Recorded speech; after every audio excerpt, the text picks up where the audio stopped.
All right, we should be live. All right, so welcome to our first game. I'm calling this one One Shot Madness because it's a bunch of one shot adventures that is all going to be kind of centered around the same area. So it's kind of like a campaign, but not like a campaign because all of the adventures are meant to be done in one sitting.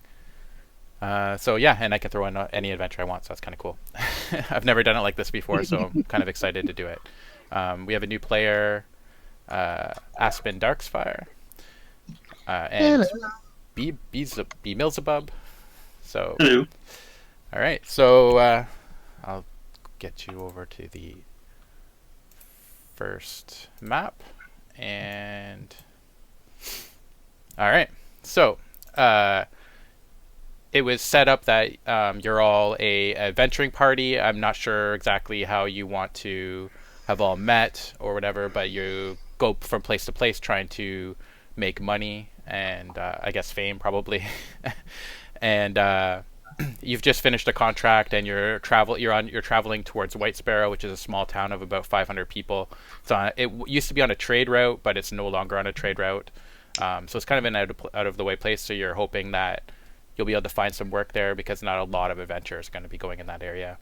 And so yeah, so you're traveling along the trail, and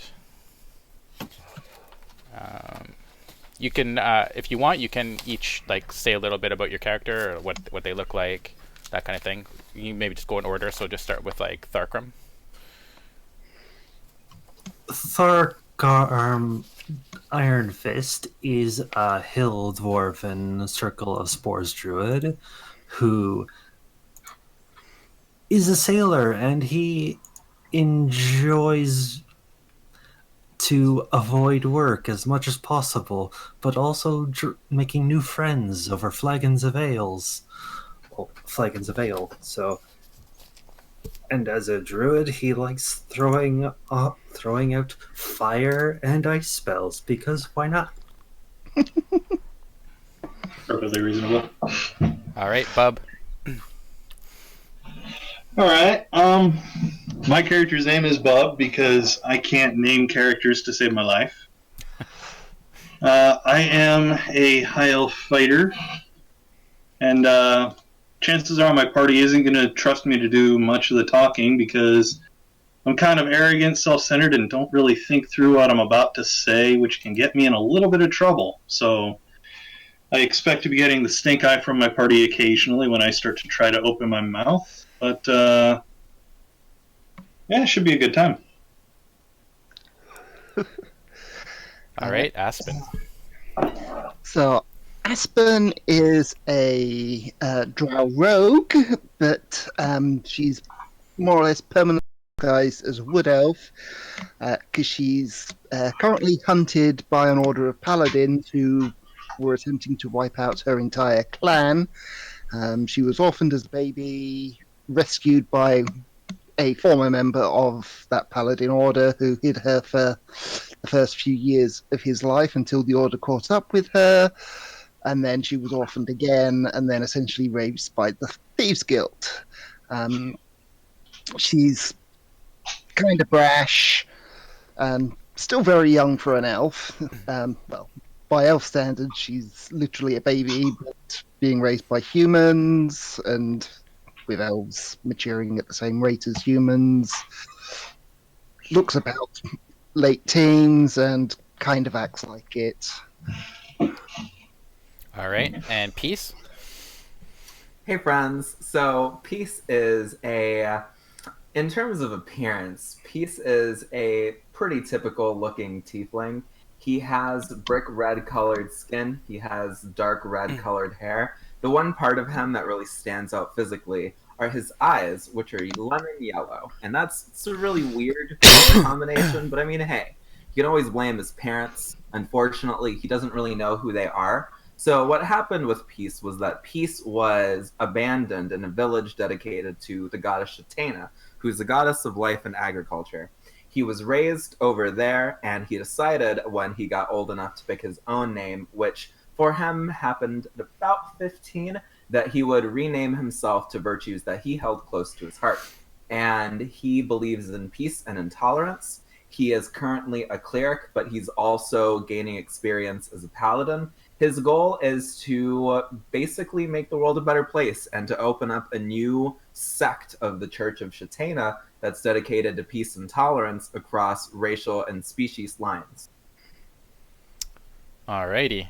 Okay, so you're on the trail. You can I just put your characters in whatever order, so if you want to rearrange them, you can before we start on the map. Or are you fine with that?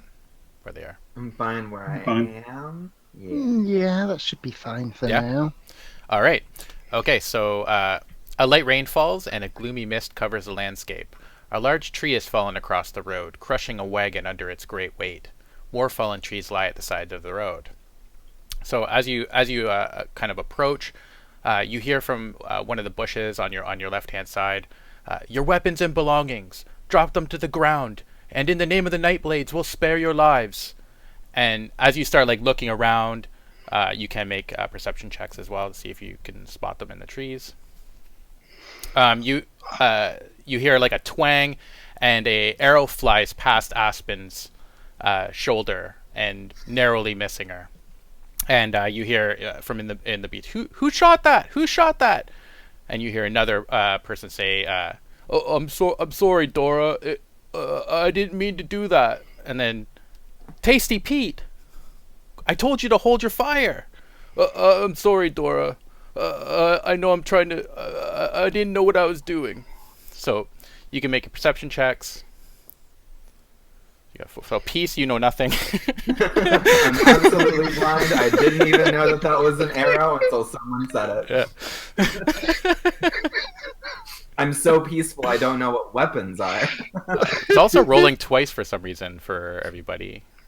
I think it's Oh, because if you haven't already changed your settings, roll 20's automatic settings are that advantage is always turned on, which is dumb. Okay, that's not good. Okay. I found I that changed it myself right after the roll. Yeah. Yeah. Okay. So we'll say so 6. So Tharcum doesn't know anything.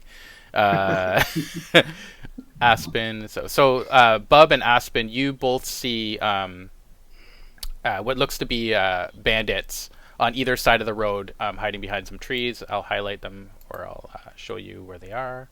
But the rest of you don't see them. I mean, can I see them with my passive perception? Because that's a 15. Yeah, you could see them with your passive perception.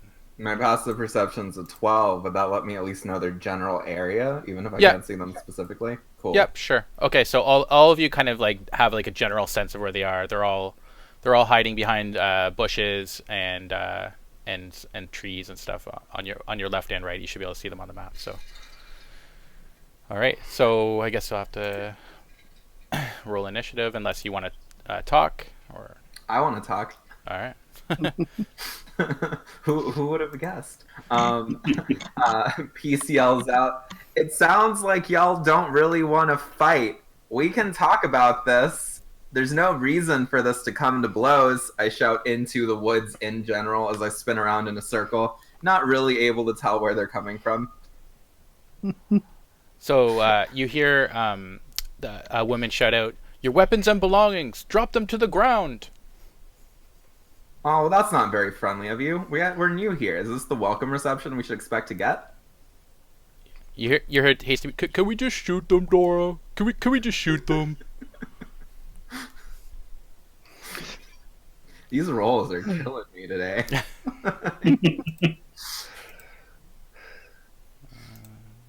If you guys don't know how to do the initiative, just make sure that you click on yourself first.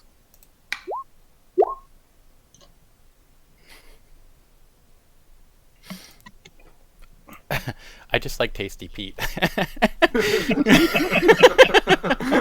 that a name you came up with yourself, or was it in like a thing? It's in a thing, but Oh, okay. all right. So we need. Yeah, so you just highlight your token for the people who haven't played before, and then go to your character sheet, and then you should see initiative. It's on the right-hand side of your page, I think.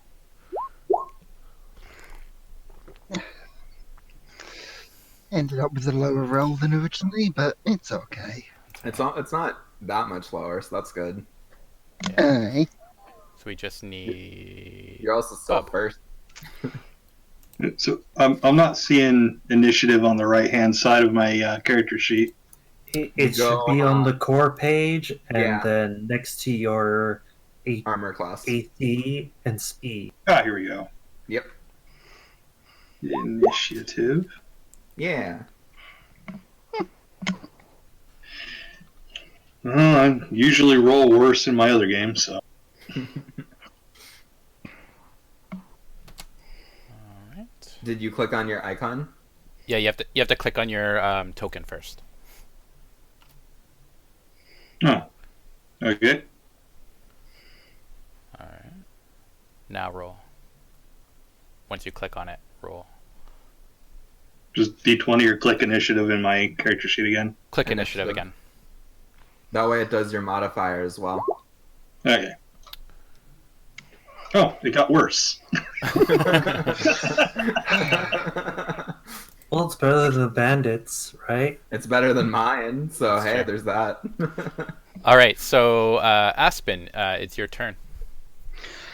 Okay, so I think a good idea would be for me to dive into these bushes to the right and hide to try and sneak around and get the drop on them. Okay. So, dive into the bushes over here and try and hide. I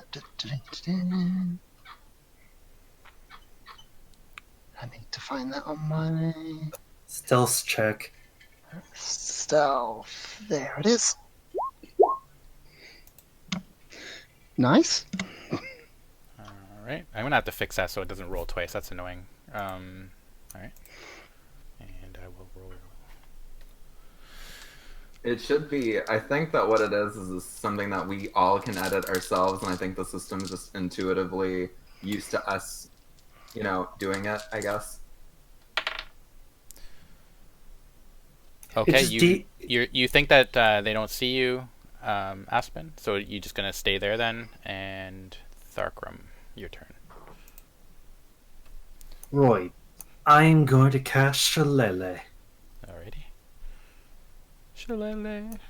Oh, I'm going to cast it on my club, turning it into a magic weapon and a D8 worth of damage instead of a D4. Okay.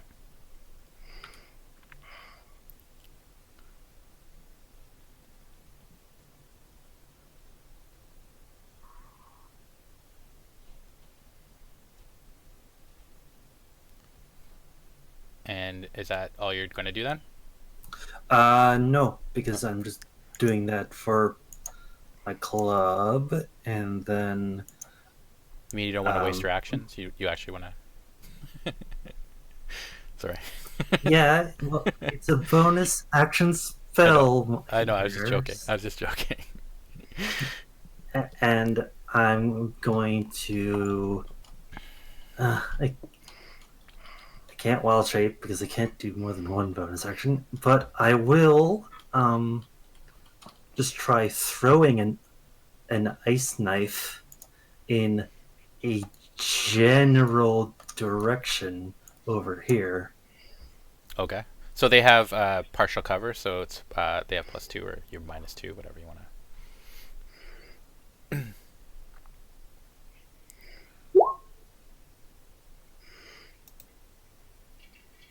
And yeah. Actually, no. What's that? Oh, I thought I had. Oh, okay. It's like I was like, wait. Okay, oh yeah, because it was a cantrip, and I can still throw spells. All right. Yeah, it's a bonus action. Okay, so you cast an ice knife or throw your ice knife, and yeah, so it travels towards the tree and it just like sticks in the tree near Dora, narrowly missing her. And I take it, do you want to move at all, or do you want to stay where you are? I'm going to move behind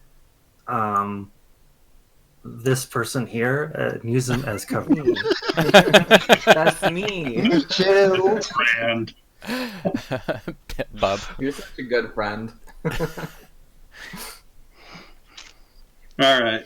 Can I see where any of these bandits specifically are, or just general? You know where they are. So you'll just have a -2 to hit them if you don't approach them. Like if you stay where you are, because they have cover from you. I don't, because I have a spell. Well, their AC is +2. That's how Yeah. partial cover works. Yeah. All right. Well, I'm gonna go ahead and draw my rapier in one hand and a dart in the other, and I'm gonna move over to the bushes. Actually, Okay. see if I can get a better view. Yep. You can hit them from there if with a ranged weapon without any minuses. Okay. So, do I have to, under my weapon attacking and spellcasting, do I just click on the dart and it'll roll, or? Yeah. Yep. Okay, I'm gonna try to toss a dart at the nearest guy to me. So, Alright. bam. Nice. And that should hit. Okay, And and roll. roll Oh, d- it should roll. Yeah, roll damage. Because I don't think. If you click on the dart, Yeah. D4 Yeah. plus 3. So, Within the chat, there's the dart name. So 2 damage. Okay. are there any modifiers to that, or is it just the two? yeah, it says D4 plus 3 for the Yeah. dart. So. Yeah, that, you have to add the modifier. That's the So reason 5. why it's better Yeah. to click on the word. Yeah. Okay. Why Fine. you not do things? Sorry. There it is. All right. So 5 damage. Okay. So you throw a dart over at Tasty Pete and hits him right in the shoulder. Kind of knocks him back a little bit. He's like, "I'm hit, Dora, I'm hit." Not Tasty Pete. And I Tasty kind of want to leave this guy alive so I can get the backstory of that nickname. So Kill him after. all right. So Tasty Pete is let's see. Tasty Pete is going to shoot their crossbow at you. At who? At Bub for hitting him. And It's also giving you advantage. yeah, that's weird. So it missed for 7. That's weird. Yeah, we're gonna have to change that or whatever because that's so annoying. I hate that. Just set it in their NPC page. Yeah, attributes. Bioinfo, attributes and abilities. You don't have to click on. If anyone wants to fix it on their own thing, you can go to your character sheet. If you go over to where it says core bio spells and then the cogwheel, you can fix it by going over to roll queries, which is right under the word bio, and you can change it to advantage toggle instead of always advantage. Query advantage. Yeah. All right. So okay. So I think that fixes it. All right. So Yeah. Tasty Pete misses. Dora and Ruda are gonna move out. So 1, 10, 20, 5, 10.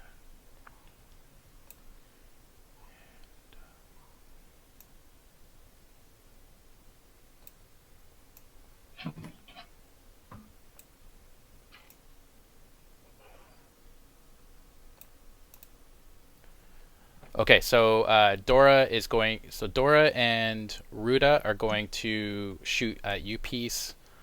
Gotcha, And fam. well, actually, yeah, I guess Kersey and Dobarn are gonna shoot at you, Tharkum. Arter is not going to shoot because he's not too far. Okay, so Dora and Ruda will do them first.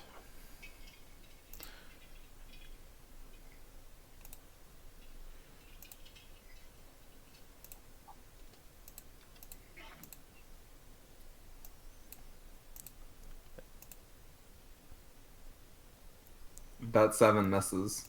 Yeah, and the next one. 17 also misses. 17 misses. Look at that. Okay. That was really close, but that was also a miss. And okay, so the next 2 for Tharkum. That hits. That's an ultra miss. Oh man. Oh hey, that not one thing you were talking about earlier. Oh, right. Yeah. Nice. Nice. All right, so we'll do the damage first, then I'll do the thing. Okay, so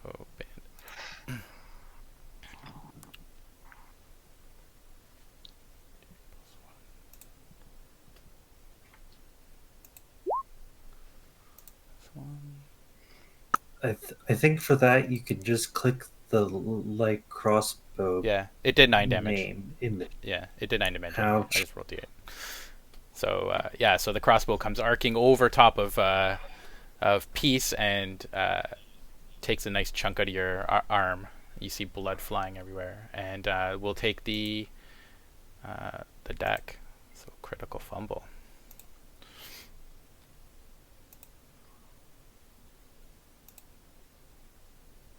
I did not know that there was a roll 20 thing for the failed things. I thought that you just like literally scan them. I did literally scan them. Oh, it's just an icon. Okay, got it. Yeah. I thought that was like a plugin or something. It's like... And what do they get?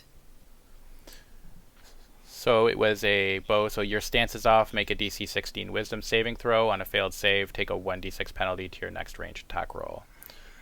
All right. So can you guys all see that card? Like when because I made it bigger. It's too small. It's No. too small. I can click on Yeah, it. I can it's click on really- it and bring it up. Oh, actually, yeah, we Oh. can. Oh, okay. We can if we click on it. Yeah. Oh, cool. Okay, I couldn't test it because I didn't have anybody with me. So Yeah. Awesome. okay, so I make a Wisdom saving throw.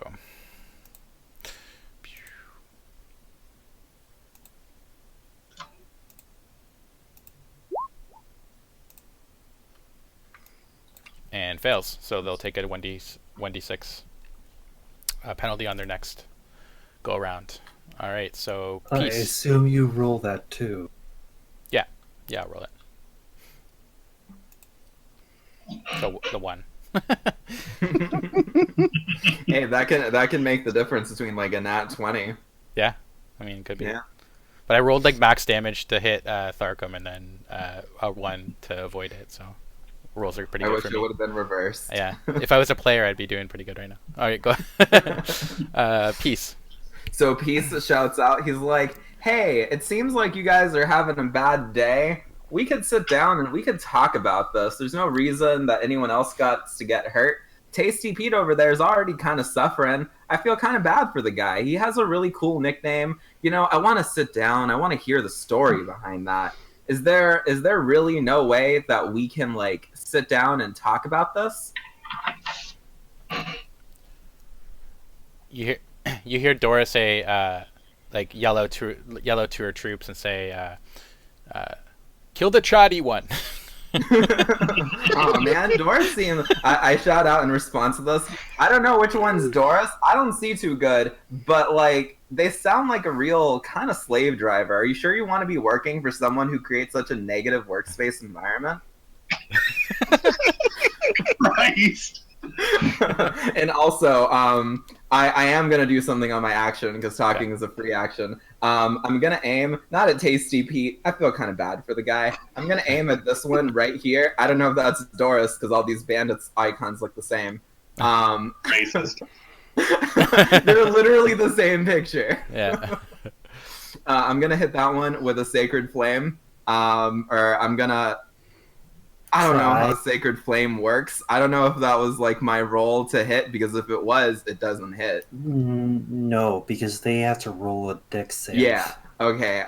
This person over here's got to roll a DC 12 dex save. Nice. So then they take 10 damage, and let's see. They take 10 radiant damage, and if I had aimed this at someone with cover, the cover would not have helped them. So, in case anyone's ever thinking about playing a cleric or anyone else who gets Sacred Flame, you could be in the total darkness, and if you aim correctly, that darkness doesn't help them. It says Wait, how it is says that 5. 10 It says damage? 5 damage. Yeah, it's take 5. 5 damage, not 10. My bad. All right. But yeah, that person's now a very smoky boy. And that's my turn because I already wait. Let me make sure it's Sacred Flame. That's one action. I look over at Tharkum and I'm like, "Hey, you want some healing?" Yes, friend. Okay, I got one spell that's a bonus action. I think it's healing word. Yeah, I'm gonna use healing word over on Tharkum. I'm gonna give Tharkum 4 points. Yeah, I got you, fam. Okay. 4 points. All right. Thank you very much. Aspen. Okay. I think I'll move slightly over here. I'll draw my short bow and take aim at this guy over here. I don't seem to be able to ping him. You just have to hold it down. Which one So is it? The one? Oh, that This one. one here. So, this So, No, it's the one in the bushes. Oh, the one in the bushes? Okay. Yeah, So this one. that one. Yeah, Okay. that 21 hits. Yeah, it definitely hits. and that would be a sneak, right? Because they're not aware of you. Yep. so base damage. You have to just click the short bow name in the chat. Right. 8. Okay. Nice.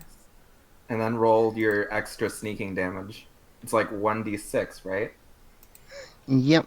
Do I have to do that one manually because it's not clicking Yeah. on? Yeah. There is like the dice button like below your in the little tool. Is that? Dun, dun, dun. Are you talking about the one on the left-hand side? There's the little dice. Yes. Yeah. So, Yes. Do you see it, Aspen? Second from the bottom, there's like a I little. see it. Yeah, I see it. Drop that down. D6. All right. So your arrow flies out of the bushes that you're hiding in, and takes Arter right through the eye, and you see him like kind of stumble back, grasping at the arrow that's protruding from the back of his head, trying to pull it out, and then he just falls dead. First kill. Congratulations. Nice. This is why rogues are really good. Not right now. No, I don't want any. Okay. Sorry, my fiance's talking to me. But what? Yeah, no, I don't want anything. I'm good. Thanks. Okay, so Tharkum. Right. So, my character's going to move over here, and then let's. Woohoo! Your audio's cutting out. I could hear him. Oh, okay. My bad. Okay, It's so just you. So I am going to go up right to this bandit, and instead of flinging a spell at them, I'm just going to hit them with my club. All right.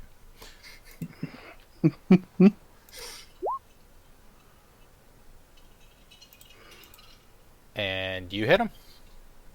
Sweet. 9. All right. Nice. So, what hit him before? It was an arrow, I think, right? It was No, it was your radiant my damage. spell. Yeah. So he's like he's like smoking, and then Tharkum runs up and just takes his club and just smashes him. You see his jaw like just twist off to almost right off of his face, and he just drops to the ground. It killed Arter and Kersey. B-mill. All right. Is Tasty this one right here is Tasty Pete, right? Yeah, it's Tasty Pete. Yeah. Yeah. Is he still on the ground from when I hit him with my dart? He's on the ground, but he's standing up. No. He's hurt though. Like you hit him with the dart, so there's a dart sticking out of him. Right. Well, I've still got my rapier drawn. I haven't readied a dart. I'm gonna go up to him and fuck up his day. So he's gonna move. You can't stop on his Okay, square. yeah, But, probably not on top of him. Yeah. Weird. Yeah, wait a second. That was the attack. Tasty Pete's got his nickname. that was the attack. Yeah. It's a real Super Mario Brothers approach to D&D. All right, go ahead. Roll the hit. All right. Bite him? Definitely hits. Oh yeah. You click the rapier button within the chat. Yeah, That's just what you. Huh. What rapier button within the chat? The word. the word rapier. Yeah, the word. 9 piercing. Okay, so so you see the dart like sticking out of his shoulder, and you like plunge your rapier in at the same spot, and you feel it stop, hit bone, and kind of go through and go into his chest, and you see his eyes just roll back in his head, and he falls dead. You killed Tasty Pete. Now we'll never know why he got his nickname. I know. There are still 2 bandits alive. We could potentially find out the reasoning behind the nickname. There's actually 3, I think. Oh, 3. Okay, well, Yeah. I only saw 2. Don't hate. Sorry. Oh no, he just hasn't moved Tasty Pete's icon. Tasty Pete's dead. Yeah, the 3 Ow. that are dead are up in the corner. They're dead, but there's 3 left, and they No. are 2 of them are attacking you, Bub, and 1 of them is attacking Thargum. So we'll do the Bub first, and they drop their light crossbows as they're running. So they moved within 10 feet of me. I could then use my reaction to deal some necrotic damage to them, but they have to do a Constitution saving throw. Okay. Sorry, I wasn't pushing that thing. 14. That actually succeeds against my spell save DC. All right. Okay, so they'll attack you with the scimitar. And that's definitely gonna miss. Yep. And 2 on you, B. Yeah. I'm gonna ask if I can get a little help. I shout out, Just yell at Pete, get over here. don't worry, I'll go and I'll help you out in a second. So 7 slashing damage to you from the Ah, first damn attack. it. The second attack misses. So you kind of like bend out of the way of one slash, but right into the way of the second slash, which opens up a rent in your armor. And Peace. Peace is gonna move right into the middle of the conflict right now, and he's gonna once again shout out. It's like, hey Doris, I know that you're probably just gonna shout this down, but I really think, given that you lost 3 bandits, I also don't know which one of these people is Doris. So I'm just sort of shouting out into the void. I'm basically shouting in the direction of those horses that are already dead and like on the ground. And You should recognize this map. It's from Elmob, actually. I know. I would want to do something, but I was like, that would be really game breaking, Yeah. or that would be like weirdly out of Metagaming. and I shout out, can we? Okay, just out of curiosity, can we have a marker? Can someone please tell me which one of these bandits is Doris? Since we've heard them talking, like my character would know, but can you just like tag them? Yeah. That way I know who to like shout at, and I'm not just okay. Cool. I'm gonna twist my icon slightly. Yeah, I'm gonna shout out at Doris, and I'm like, "Hey Doris, we're willing to stop this fighting right now. You already lost half of your bandits. Please think about this non-violently. Can I roll like a persuasion? Yeah, sure. It's not what I wanted to do. Hey." A good roll. So Oh, no. you see them kind of like start to waver, like the determination in their eyes has kind of gone out of it.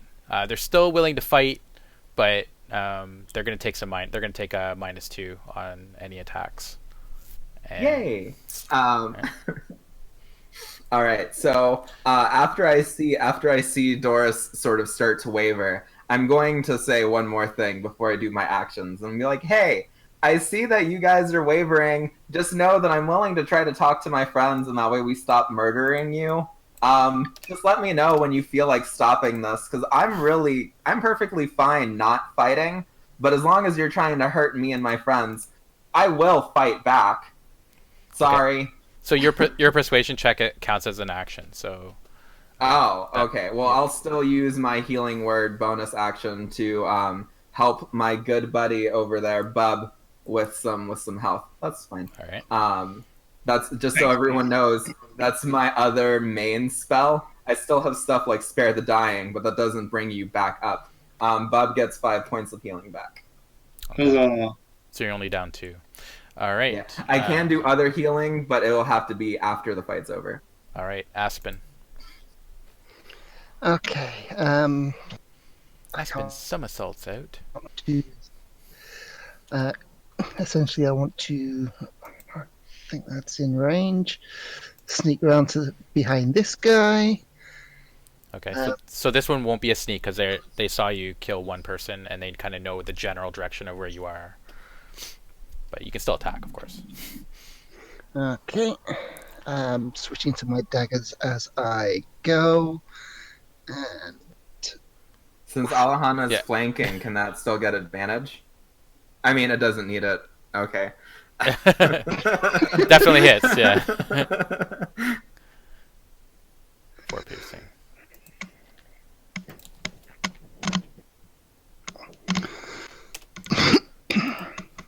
All right, so you feel your dagger slip into I forget their name.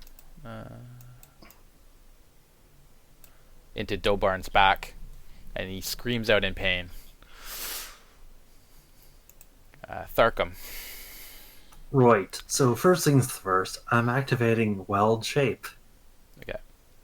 But I'm not transforming. I'm using my Halo of Symbiotic Druid of Circle of Spores ability. Okay. Symbiotic Entity. I gain 5 temp HP. And I do 1d6 poison damage with my attack, right?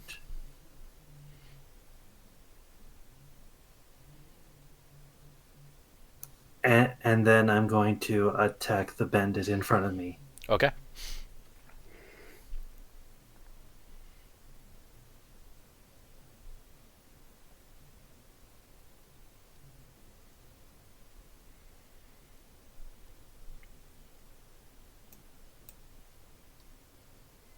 Yeah, you definitely hit. 11 bludgeoning and 1 poison. That bandit's super dead. Yeah.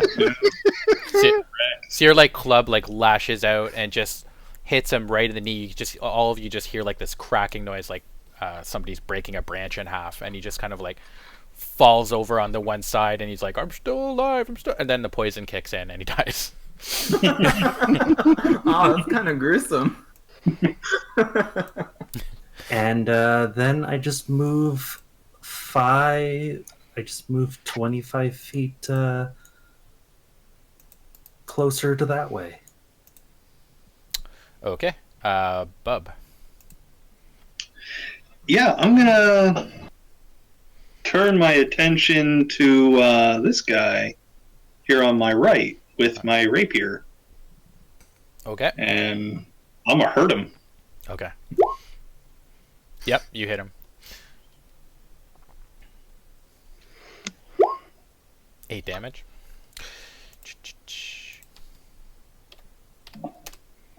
Yeah. Pretty sure that's my turn.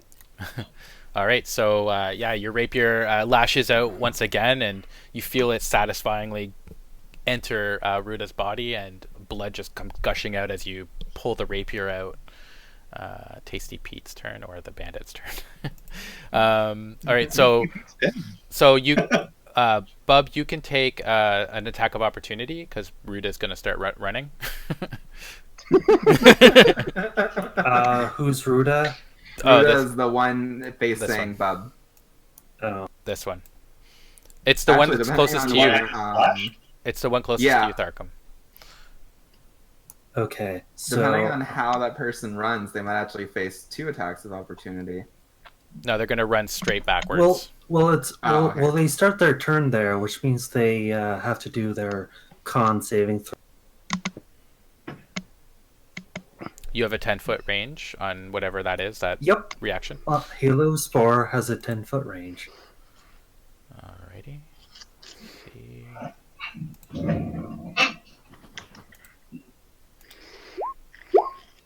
Oh, well, that works. Yeah. Alright. And Bub, did you attack? I didn't. I can. All right. It's Cool. probably a good idea. Yeah, it's a good idea. Oh, Oh yeah, it definitely is. Okay, the And- rapier. No, you just click the rapier button in the chat. Oh, God damn it. Why do I keep doing this? 12 piercing. wow. Yeah, I don't think he's alive anymore. Yeah. So he like turns to run, and you just like stick him with your rapier in the back. You see it. Tharkum sees the rapier's point come out his chest, and he dies. Sexy. Ignited noble death, and Dora screams, "Freaking cowards!" and attacks. Which one of us? You. They're you. definitely determined. Could have assumed that because I'm right there. Wow. Oh yeah, and it's -3 though, or sorry, -2 because they're demoralized. So it's still 20, so it's still gonna hit you, right? Yeah. Yeah. Oh, a big 2 damage. No, not for much. So Dora delivers a paper cut, and peace. I'm gonna do that thing that I always do, but first I'm gonna move. we all know that I'm gonna talk, and I'm gonna look at Dora in the bushes and I'm be like, hey, are you sure at this point that you want to do this? Is your life really is your life just worth banditry to you? I honestly don't understand why you're still fighting. You're literally all alone. We've killed all of your friends, or at the very least your coworkers. You can stop. No one's gonna judge you for being like, hey, I value my life. And I'm not gonna make a persuasion check this time. I'm just gonna cast Sacred Flame. Can I do that non-lethally? Oh wait, no, she has 12 health. She's not gonna die from it, or they're not gonna die from it. It's fine. 3 damage. Yeah, they're not gonna. I don't know if they've been hit, so I'm pretty sure that they would survive that. No, they haven't been hit. Yeah, and if they have to pass, roll a dexterity save first. Oh, right. yeah, and if they pass, I think it does. I'm pretty sure it does no damage. I'll check right now, but yeah. Yep, no damage. Yeah. So all they got to do is pass, and nothing will happen. Oh. Yeah. As I see the flames start to burn Doris, I'm like, I'm sorry. Please stop fighting. That's a hard fail on Dora's part. Aspen. Okay, I think a little bit out of range there, so I think I'll switch back to my bow. I'll call out, last chance to take that off, mate. And Ooh. Oh. Yeah, Oh, about that. Yeah, it definitely hits. 6. Oh, still alive. So the arrow goes like right through her forearm and out the other side. You just see like feathers sticking out where it hit. Awesome. Tharkum. nice. Okay, so Says, I'm tired "Fuck of me." being Mr. I'm tired of being Mr. Nice Dwarf. I'm just gonna go over here and attack her with my club. Do it.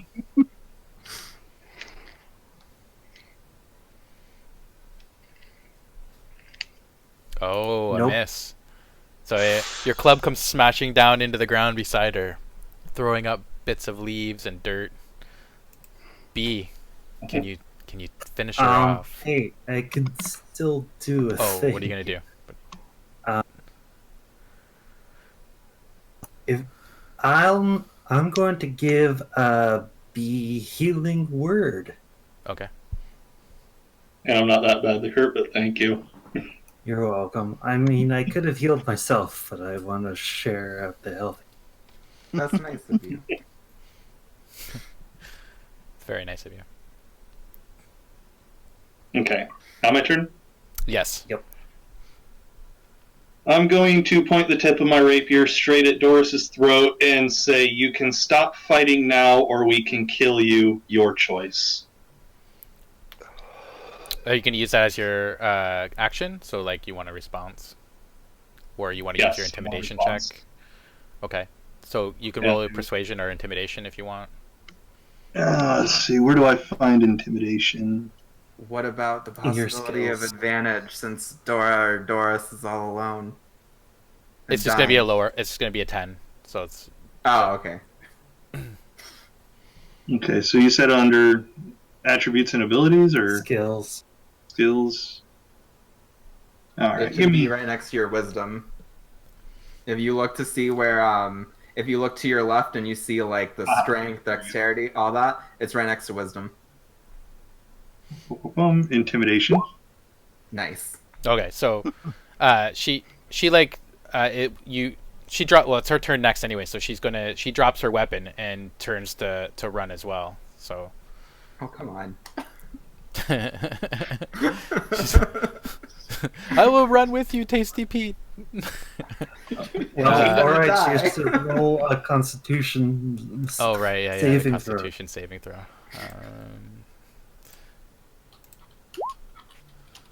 Whoa. Look at I that. hate these bandits that keep passing this. My Constitution saving throws are on point.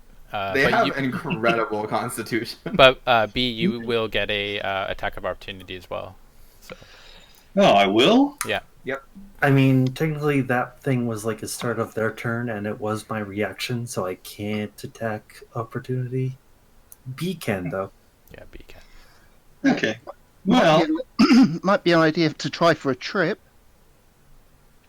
yeah, I'll trip her. I was gonna throw a dart at her, but she's probably worth more net alive. Yeah, so that's a contested strength check, right? I think. Yes. It Okay, would so I technically just count as a click grapple. on- Okay, so I just click strength then, or Yep. Yep. Nice. Well, all right. Okay, so she turns to run, and you like grapple her from behind and trip her down to the ground. So you're both like rolling around on the ground. All right. Is the combat encounter over? The or combat is she encounter- still there? Yeah, it's over. Like, well, I mean, Okay. unless you want to kill her, but No. I mean, I don't. I'm not going to speak for everyone else, but once again, probably worth more alive than dead. Yeah. I say we bind her hands and take her to the next town. all right. Is everybody in agreement? yeah. I agree. Yeah. But since the other guys are dead, we can just take their heads as evidence that they're dead too. We can also just look at their stuff and we can grab whatever gold they may have because I did everything but roll my starting wealth, so I have literally no money. Okay. Yes. All right. So you bind Dora and march towards the town, which is Whitesparrow. I almost forgot the name of the main town.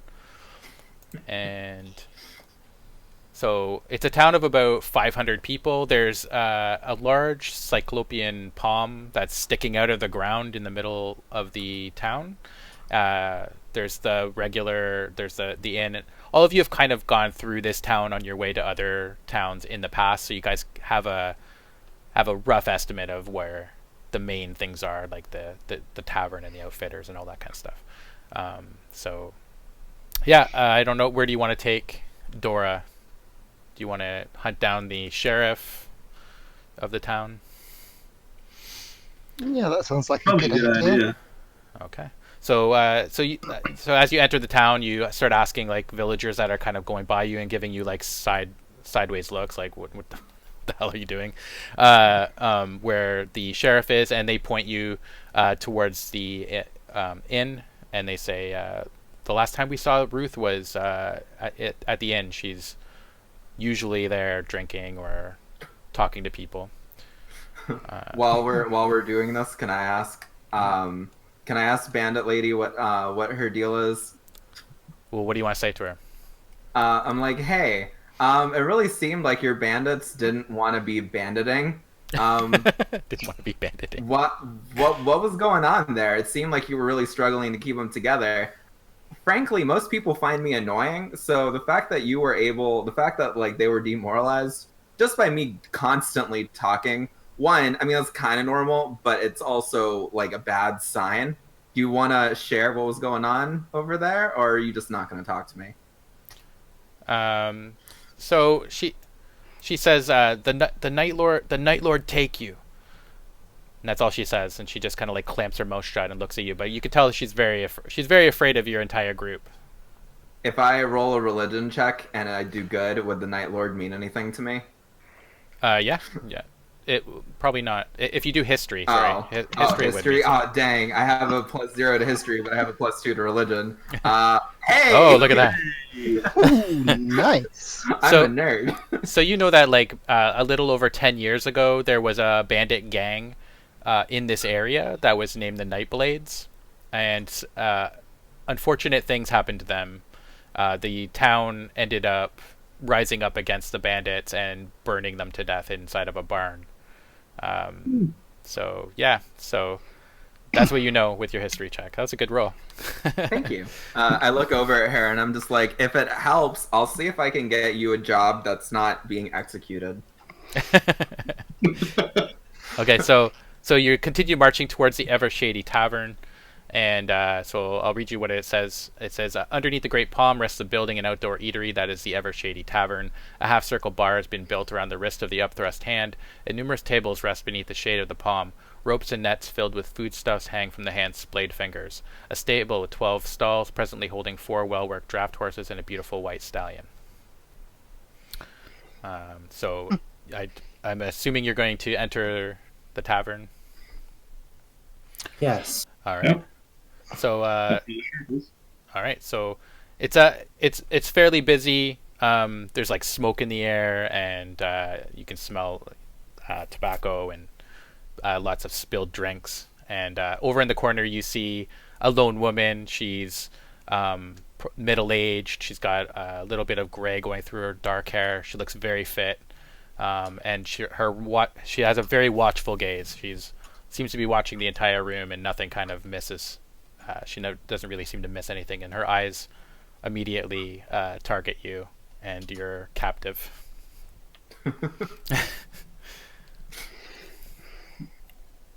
Well, I'm going to walk her over to the sheriff. Mm. And she says, so you walk her over, and as you get close, she says, so what do we have here? One for the headsman's axe, if that's what you decide, Sheriff. And why would the headsman's axe be coming for her? She led a group of night bandits. Oh, the Nightblades. Is that right? And then Dora just kind of like moves back a little bit, and it's like, and then Ruth kind of stands up and she pierces her with her gaze, and she says, "Is it the Nightblades?" And Dora just kind of shakes her head. She says, "Okay, she'll come with me." And so she just kind of like roughly grabs Dora and pulls her towards her, and then turns to you and says, "So I guess you'll be wanting a reward or something." Be nice. He says, "Well, the Nightblades have been a fairly big problem recently. We thought that we had taken care of the problem, but they seem to have sprung up again around their leader, Ralavaz. And we're looking for adventurers or somebody that can take care of them. But at the same time, I don't have enough people here to do it. I only have a few sheriffs, and we don't have the manpower to take over the thing. Would you be interested in that? I look back at the crew, look for affirmation or rejection of the offer. Peace quietly nods and gives the thumb up. Well, if it's worth some coin, I'm definitely in for it. She says the town could come up with 200 gold pieces to do it if you bring me Ralavaz's head. I That look back sounds like at the group again. that sounds agreeable. She says, very well then. And she tells you, she gives you like a little bit of a, the word's missing. The word's not coming to me right now. Directions towards their. She says they're staying at the old keep up north, northeast of the village, about 2 or 3 miles away from here. She tells you broadly where it is, and you can make your way there if you'd like. She says, "Oh, I'd be very careful though. There's been some reports of red birds that just come out of the sky and suck things of life, and they just leave them a withered corpse. So be very careful before approaching the keep." Why is it always those things? And she just grabs Dora and drags her out of the Evershady Tavern. At this point, Peace chimes in and is like, "Hey, I'm more than happy for us to go over and fight some more bandits, possibly make some more friends. You know how we are. But I am gonna come up with a suggestion, and I'm gonna suggest that we at the very least consider it. I only know so many spells. I am just getting started in my career as a magic person. I'm not very smart, so the word doesn't come to me. And right now, I can't actually heal us in the middle of a fight, so it might not be a bad idea for us to gather some intel, check out the situation in the town, and then go tomorrow."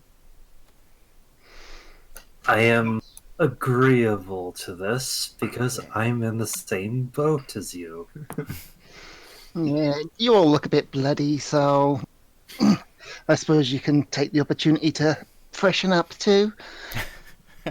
I was thinking of a meal, a drink, and maybe a woman before setting out again. Yeah. You all look a little bloody. I'm good, but I also didn't take any damage. Even though I was objectively the most annoying character there, I didn't take any damage either. So okay. So, do you want to go to the inn then and book some rooms, or do you want to go somewhere else? Is there somewhere else in the town that you want to go, or you can talk to people in the tavern? I want to talk to people because it's me. All right. So you basically just see like laborers and farmers that are just enjoying their drinks in the tavern. There's probably about 8 or 9 people in the tavern. So I walk over to the nearest person.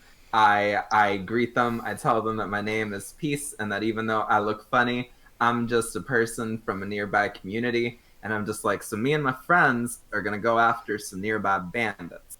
We heard they've been given the good people of Whitesparrow. I totally butchered that name, but it's D&D. It's honestly just kind of assumed at this point that I'm gonna mess up D&D names. And I start asking them questions.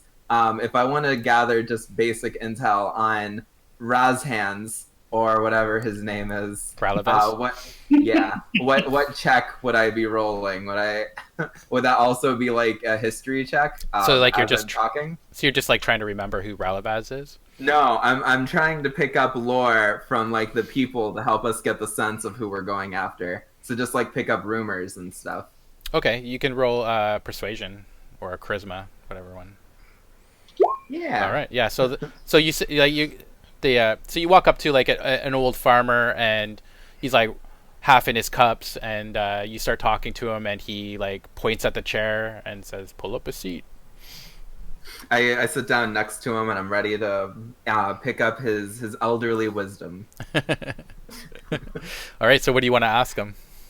So I tell him that me and my friends, we're not quite newcomers. He's probably seen us around, but we're very interested in helping out the town, and we want to know what we're going up against when we go over to fight the bandit. So anything he knows is good wisdom for him to drop on us. Okay. So he says, so you go into the Lonely Torch then, the keep in the northeast. Yep. He says, I'd be peeing on your feet before entering that place. I have no idea what that means, even outside of D&D. He just like, so he just like winks at you and says, just do it. Does that mean that like there's jellyfish and stuff in there? Because that's honestly the only context he just like laughs and snorts at his drink. Okay, I note what he said, and I'm ready to relay it to my friends, but I'm thinking to myself, Jesus Christ, that was cryptic. Just piss on your feet.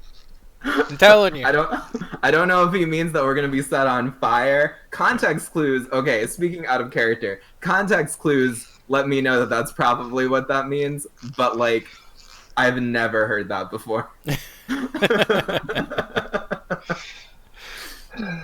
All right, that's the social thing that I'm doing, so I don't know about everyone else. Does anybody else want to ask anything or do anything? I'm gonna go up to the bar, order a drink, and ask the barkeep if they know anything about our destination. Right. 1 second. I'm gonna go over and order an ale and just drink bub. Okay. All right. So Bub, you go over to the bar. You order a drink. There's a a dwarven woman that's behind the bar, and she passes you your drink and says, "Where do you hail from?" I don't tend to like talking about my past much. Oh, you're one of them secretive types. No, just prefer not to think about it. Thank you. So, all right, have it your way. And she just like turns around and walks away, goes to the other end of the bar and starts serving drinks to other people, giving you like the side eye. And who was it that Tharkum? You said that you were doing something. What was it again? I was going to order an ale and drink with bub. Okay, so she like goes across the bar and she sees Tharkum and goes, "What do you want?" I'd like an ale, ma'am. So she pours an ale and slams it down in front of you, takes your coins, and do you want to say anything to her? Thank you very much, ma'am. To answer your question to my friend here, but for myself, I hail out from the hills, but I was a sailor because my uncle taught me how to sail. So I've been out on the ocean for a good. She says, "Oh, that's an interesting tale. I've never been on the ocean before or the water. So that's a weird one. What brings you to Whitesparrow? This is kind of out of the way." Oh yeah, we're here to help out the town with the bandit problem. Oh, those Nightblades. Yeah, the big problem. Ruth's been trying to get rid of them for a long time now.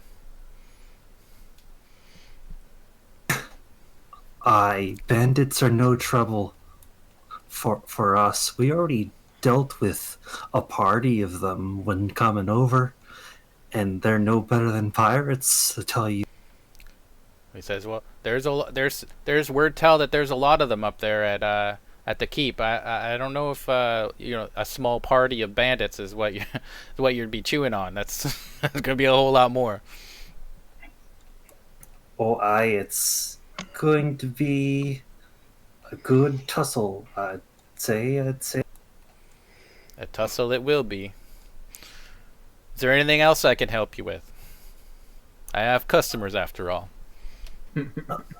I Oh, take just one like more. I take one more gulp and ask if there's anything she could tell us about Whitesparrow Keep. Well, it depends. What do you want to know? I know there's a keep and there's bandits in there. I kind What manner of fortification can we anticipate? What can we be prepared for on the road? Well, you didn't want to be so chatty before, but now all of a sudden you want to be Mr. Chatty. I walk over. I walk over to the woman, and I'm all nice and I'm polite, and I'm just like, I deeply apologize for my friend. You have to understand, he's a very friendly fella. It's just that when he starts to talk about his past, he can get a little bit cagey. Um, I was wondering, and you saw me chatting over there with my farmer friend. He gave me a little bit of cryptic advice that I'm still kind of trying to piece together, but I was wondering if you could tell me if there were any secret entrances that maybe any of the kids might know about. It seems like that place was probably once pretty popular with the youngins. So she gives you like a weird look, and she points at herself. She's like, "Do I look like an adventurer to you? I mean, fair. Isn't that your I job? give her- Isn't it your job to do that?" I look at her and I'm like, you're right. And then I give her, I'm going to assume I took some gold from the bandits. We asked if there was anything that we could loot from them, and then we just sort of immediately moved on. I drop a little bit of the money that I got, and I'm like, I'm sorry for troubling you. she like tips her hat at you and takes the money, just disappears in her apron and turns around and walks away. That was a beautiful So response. Aspen, is there anything you want to do, or are you just like drinking silently and watching your Yeah, companions? drinking silently and scanning the bar to see if there's anyone that looks even the slightest bit of a sneaky little git. No, they all just look like regular, like farmers, work hands, that kind of thing. Nothing of any particular interest. Fair enough. All right, so you guys finish your drinks, and I'm assuming probably eat something. yes. I was going to Alright. order something before I was interrupted. All right. Do you okay? So you order some food. The barkeep brings it to you, and you guys fill your bellies. Where to next? I'm going to remind everyone that a short rest, which is what it seems like we might Yes. be doing, Yeah, you can does do- not yes. does not restore spell slots for most peeps. It does for warlocks. None of us are warlocks. No. So it would be a good idea to get a long rest, friends, and then go out in the morning. I kind of want to go. I kind of want to go to the Temple of Light because I'm an acolyte, and also just because I like going to religious places. Okay. So is that what you want to do? Do you want to go to the Temple of Light piece, and Yeah. are the rest of you going to the inn, or are you going with peace? Going with peace is good because of a certain alkalite feature that they have. Yeah. hmm Yeah, I don't mind tagging along. Cool. What about you, Bub? I think I'll have another drink. Okay, so Buff stays in the tavern, and I tell Bub to meet us when Bub's done drinking. okay. Still going to be at the Temple of Light by then? Maybe I have. So there's an acolyte thing that Zal just referenced. I'm gonna see how it goes, but you might want to check there before you go to the end. All right. Okay, so you make your way to the Temple of Light. The central nave of this large circular temple is open to the sky above and adorned by 5 ancient statues of elf men and women, including a statue depicting the goddess of light, their faces and arms held up to the sky. An orb hangs in midair in the center of the open nave, glowing with scintillating colors.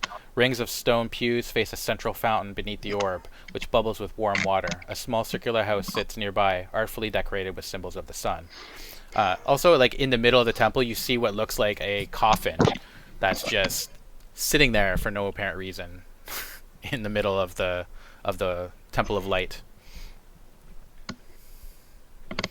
I look around to see if there's any priests or people who work for the temple that I can have a chat with and that I can ask about the local lore while also introducing myself as a cleric of Shatena. Okay. So there's nobody else in the Temple of Light, and so you just kind of like stride into the Temple of Light and towards the coffin, and the coffin starts like bouncing around on the floor, little bits of dust flying off of it. Do you want to do anything? What would it be for me to examine what's going on with that coffin? Would it be religion, or would it be like perception or investigation? Perception, yeah, or investigation, Okay. whatever one's higher for you.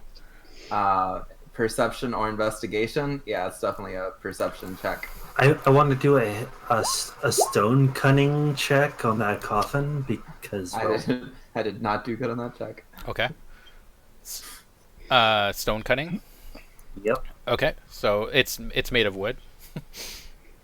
Oh, I thought That's okay. I thought the coffin was like made of stone or something. No, it's made out of wood, like a dark wood. So you just look like confused piece, and all of a sudden the side of the coffin, like a plank, comes flying out towards you, and this like elf woman just tumbles out of it. And she's like, "Oh my god! Oh, I didn't expect that to happen! Oh, what just happened? Oh!" I rush over to her and I ask if she needs any assistance. I'm like, "Hey, ma'am, are you okay? Do you need any healing? I can help. I'm a cleric." She stands up. She's like, "Oh, this is embarrassing!" Whoa! And she starts like dusting herself off. She's like, "I didn't expect that to happen. I didn't even see that happening. Oh my god! I'm just trying to build. There's been bandits. I've been trying to build coffins just in case, business and all that." I go over at my friends and I'm just like, should I look over at my friends and like there's a signal in my eyes that makes it clear that I'm thinking, should we tell her or should we just like not say anything? Well, there's a bunch of bodies about half a mile down the road. If you want to go pick them up. That went about as well as I was expecting it to. So like the blood just like drains from her face, and she's like, "Oh, I'm not going out. I'm not going out in the forest. What are you talking about? Are they paying customers? Because that's they're dead. So like at this point even I have to. They're dead. So probably not. She's like, "Okay, well, is there something I can help you with? Because why are you here? Who are you?" I introduce myself and then I wait for my companions to do the same. Yeah, I introduce myself as well. All right, so she introduces herself as Alovin Sorosong, and you also noticed Aspen that she's kind of like eyeing you a little bit, like she doesn't really trust you. Okie dokie. And also, aren't you no, you're a tiefling. No, there's no more elves. I'm a tiefling. Yeah, so if anything, she should draw. Like, I'm also a cleric, and I wear like the typical armor of like a cleric, and I have the symbol of Shatena, which is like a little shape of grain. But like, given racism in D&D, she also probably logically shouldn't trust me either. She doesn't seem to be too bothered by you. More by Aspen. And I'm just a literal hill dwarf. Yeah. Just here. I ask her, I'm just like, well, we're new, and we're going to be going to investigate some bandits, possibly clear them out. We're going after the leader. I wanted to come over here to say hello to my fellow clerics. I don't know if it's just you. We've been in the town for a couple of days now, but we haven't done that many adventures. Hopefully, when we come back, assuming we come back, it won't just be our bodies that are here. Hopefully, none of our bodies will be here. But you never know how it is being an adventurer. Well, I hope you're not bringing any more bodies here. I don't want you just dragging bodies into my Temple of Light. That's fair.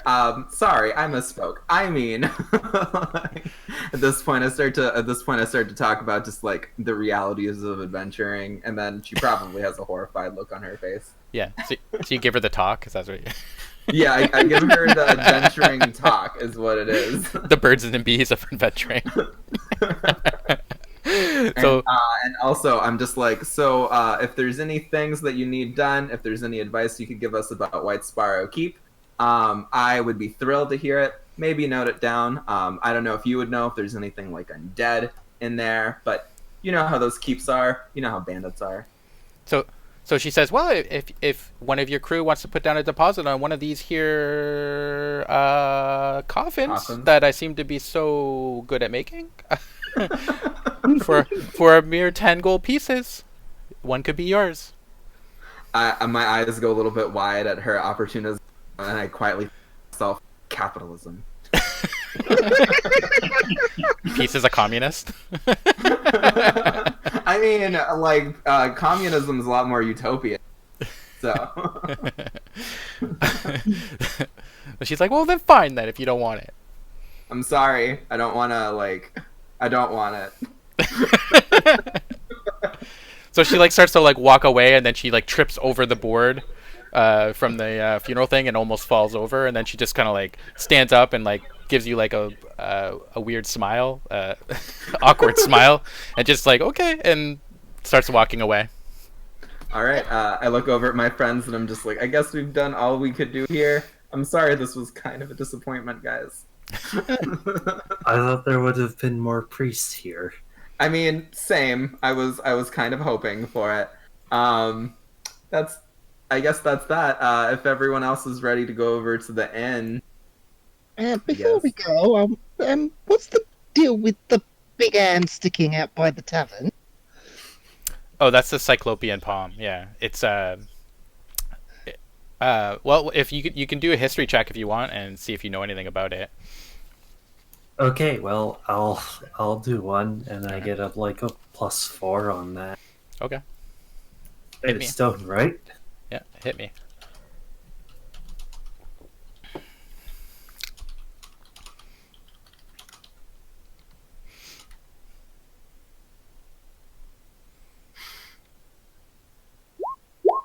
There. Okay, so yeah. So 22. Okay, so both of you know that the townspeople don't know very much about the Cyclopean palm. It's just there, and as you can see around the dig site, there's numerous, like it's been dug down about 100 feet and almost down to what would be the elbow of the arm, and there's things going down there, and local legend says that people that have tried to dig out around the palm to find out what it is have gone mad or had bad dreams, so they've just kind of abandoned it and they just try to leave it alone.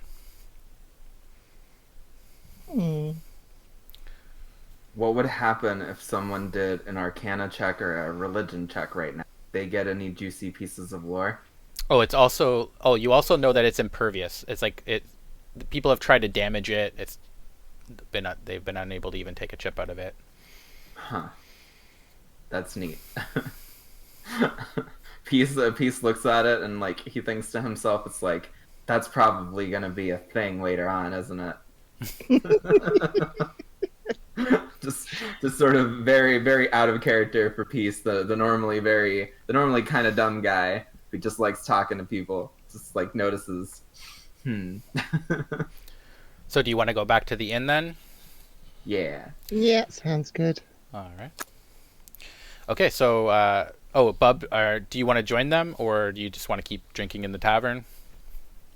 Yeah, I figured I'd left by this point and was on my way to the temple to meet them, so it works out great. Okay, so he sees us as we're walking back, so that way we all just go there at once. all right. So I hate having to do this through a PDF, but this might take 1 second.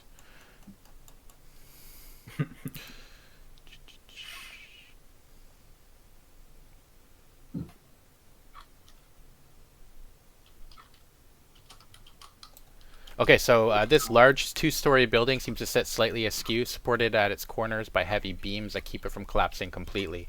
Whenever the wind blows, the whole building makes a deep creaking sound, like someone trying to get comfortable in a tilting chair. So you Doesn't look too stable. yeah. Yeah, it doesn't look very stable. So you make your way in, and okay, so there's a man that's sitting behind the counter, and he looks like very dirty, like his hair's like greasy, and although the clothes that I wear look like they could be of noble cut. They're very like disheveled, and like you see like pieces of it kind of like tearing away from the fabric. So it's in poor condition. And as you approach the desk, like a smell, just like a nauseating smell, just hits you. And the man says, "Are you looking for some rooms?"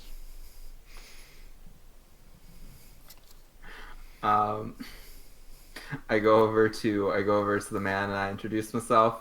I'm just like, "Hey, we're adventurers. We're getting ready to go clear out the bandits over at Whitesparrow Keep. Right now we're just looking to get some rest before we go and do that. How much would it be for?" I look over at everyone and I'm just like, "Do we all want separate rooms, or are we looking to make things a little bit cheaper by doubling up?"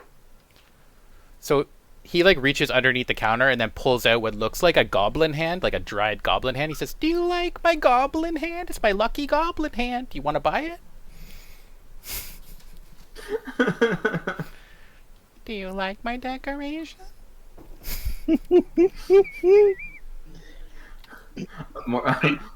I look at him with my mouth slightly agape and just say, "No." So he like puts it back, and then he pulls out what looks like a potion bottle, and he says, "Do you want this? It's supposed to bring good luck." "We just want lodging. Do you have lodging?" He says, "Wait, you don't like my lucky potion?" And like on the top of the potion, you see what looks like a small onion floating in what's probably regular water. At this point, Peace like starts to intervene, and he like recognizes that this person, there's something going on here, and in order to like salvage the situation socially, Peace is like, no, we like it. But you have to understand that we're just new adventurers. We don't have the luxury of the money to buy all the wonderful things that we would like to buy. So you see, what we're trying to do here is we're just trying to get some rooms. Do you have any rooms?" He's like, "Oh, but do you like my lucky potion? 'Cause it's only 1 gold pieces. Surely even a small adventurer like you has that." I look over at the thing and I'm just like, "I do like it, but you see, I'm a religious sort and I gotta give all my money to charity, and it's what I do. So I really appreciate the kindness that you're showing us, but I once again must politely insist and must re-ask, do you have any rooms?" So he puts the potion back underneath the desk, and he says, "Okay, well maybe you'll keep me in mind. Maybe you make a couple of gold coins. Maybe you come back here. I'll help you out." He says, "We do have rooms. We do have rooms." And so he offers you the rooms. I don't know what it is in the player's handbook. I don't have it in front of me. But whatever it is, you can just subtract it after the game. Okay. So do you each want separate rooms or a room together? Probably, or you could have like 2 rooms. Or you could get 2 rooms and like 2 people in each. I'm fine with that, but I'm also fine with whatever. Yeah. Okay. Doubling up works. So he slides some keys towards you, and you pay him, and he just starts like fiddling with his thumbs and eyeing you and hoping that you'll buy something from him. So you go to your rooms. You can take a long rest if you want. Yay! Yes. Yeah. Okay. Yeah. So wait, are we getting our own separate rooms, or? I would think. I thought, yeah. Okay. I would have went with the doubling up either way. So I'm gonna point out, just in terms of role-playing things, there's a logical reason why Aspen would want their own room. I don't know Aspen's gender, like the character. She's female. There's a logical reason for her to want her own room. So I don't know if we, like, that's the main reason we should have this conversation. Well, Aspen's probably gonna check out, see if there's a way for her to climb out the window onto the roof to sleep anyway, so... Oh, okay. Okay, so yeah, you could if you want to. There's like you'll be on the second floor. There's windows. You could climb out. You'd have to make an athletics check to get up there without falling. Yeah. Otherwise, you're gonna take 2d6 damage. Uh-huh. Let's give it a go. No. Yeah. Actually, it'd be 1d6. I thought the rogue would be Yeah. good at athletics. So, so all of you are like, you're like a window slide up, and then you're. It would only be 1d6, I think, because it would be Yes. the first 10 5 feet. is not. Yeah. Okay, so 4 damage. Ow, that didn't work. And then she just comes inside from the front door again. Yeah. I hadn't thought about that. And the guy behind the desk is like, "Oh, you changed your mind. You want some healing potion?" No, it's okay. I just think I need to lay down for a little while. He goes, "Huh, fine." So, okay, just for the sake of role playing, because it's a role playing game, is it Thorkin and I, or Tharkum and I? I watched The Hobbit recently. Sure. Okay, yeah. All right. Tharkum in peace in the room. Okay. So do you all sleep? Are you gonna try that again, Aspen? I'll not try it again. I'll just. Don't let the inn defeat Swab it. you.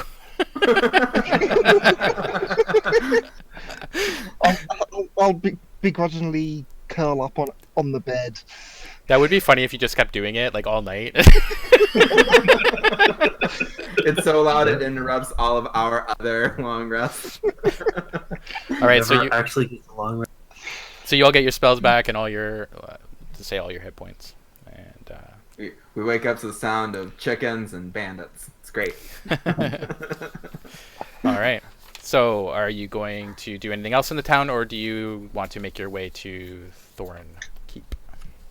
Is there any place where we could buy potions? Because that's one thing I would be kind of tempted to do. I would say I just pipe up. If you're going to ask that, I have a herbalism kit. I can make potions. You also have Oh. the one you have the one healing potion that you got for free too. So Oh, that's true. right. So you all have one Um, healing potion. Oh, cool. Yeah. Yeah. Yeah. The healer feels a lot more confident now. All right. So you're good then? Are you going to the keep, or are you going to stay in town and do something else? I'm ready to go to the keep if everyone else is ready. I'm ready to go. Yeah, keep. Yeah, I'm ready. Let's go. Let's do it. Yeah. Kill some bandits. Oh goodness. Oh man, it's a full one. All right. So, and thank you, PDF. 1 second.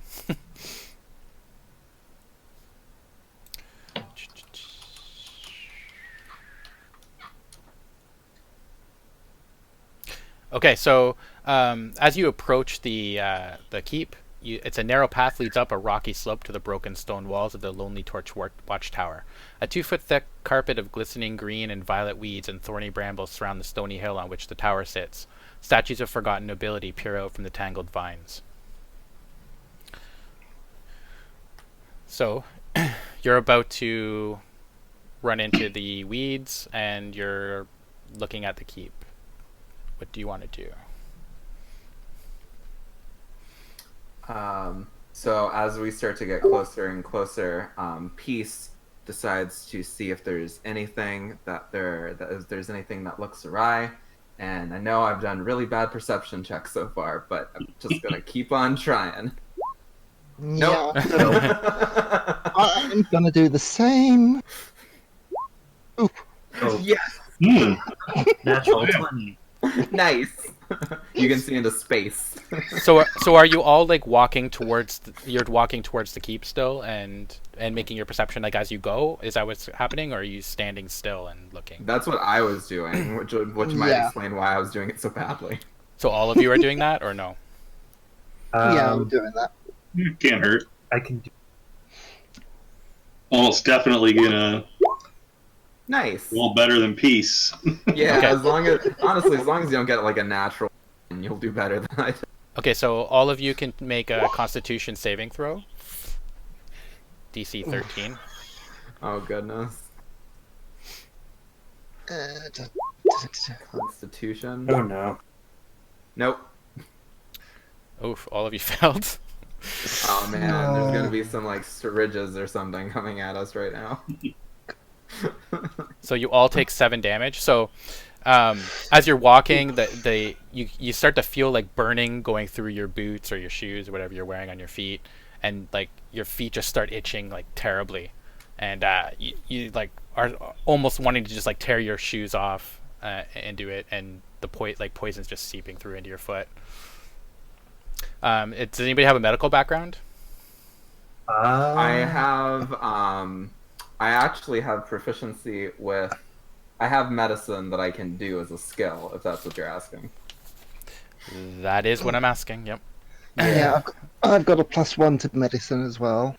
Okay. Oh. So you're all Oh, also nice. you're all also poisoned. So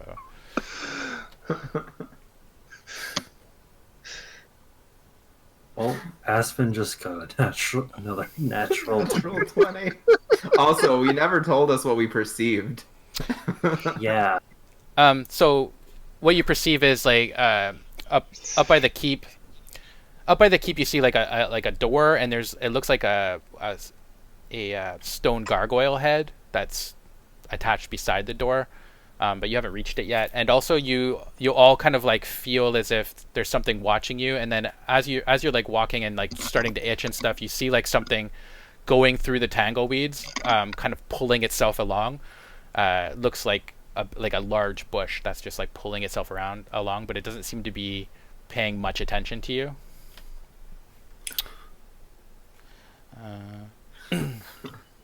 I don't like the look of that bush, guys. Okay, so the medicine. So Peace, are you doing the medicine on yourself then, and Aspen? As Yeah. Well? Okay, so you're no longer poisoned. Yeah. You take if you spend 10 minutes, you're no longer poisoned. All right, so you two aren't poisoned. The other two are. What about that? Yep, that works as well. Can I do a medicine throw too? Yeah, do a medicine check. Nice. Nice. All right, so none of you are poisoned. You somehow managed to bind up your feet. I'm assuming that you're kind of like running up to the front of the keep, so you're no longer standing in the weeds while you're doing it. Before you do it. Yeah. Yeah. Okay. All right. So you run up to the door. You're doing your thing, and as you're like binding up your feet, something starts talking to you. So I'll tell you the description. The shattered door, the thin path rising through the tangleweed leads up to an iron-bound wooden door at the front of the ruined tower. A stone gargoyle jets out from above the door, its mouth open to reveal that its tongue has been broken off. Arrow slits are cut into the rough stone of the tower and angled toward the path where it leads up to the door. So as you're like binding up your feet and doing medicine on your feet, the stone gargoyle kind of like its eyes kind of like turn towards you, and it says, "Oh, what do we have here, adventurers?"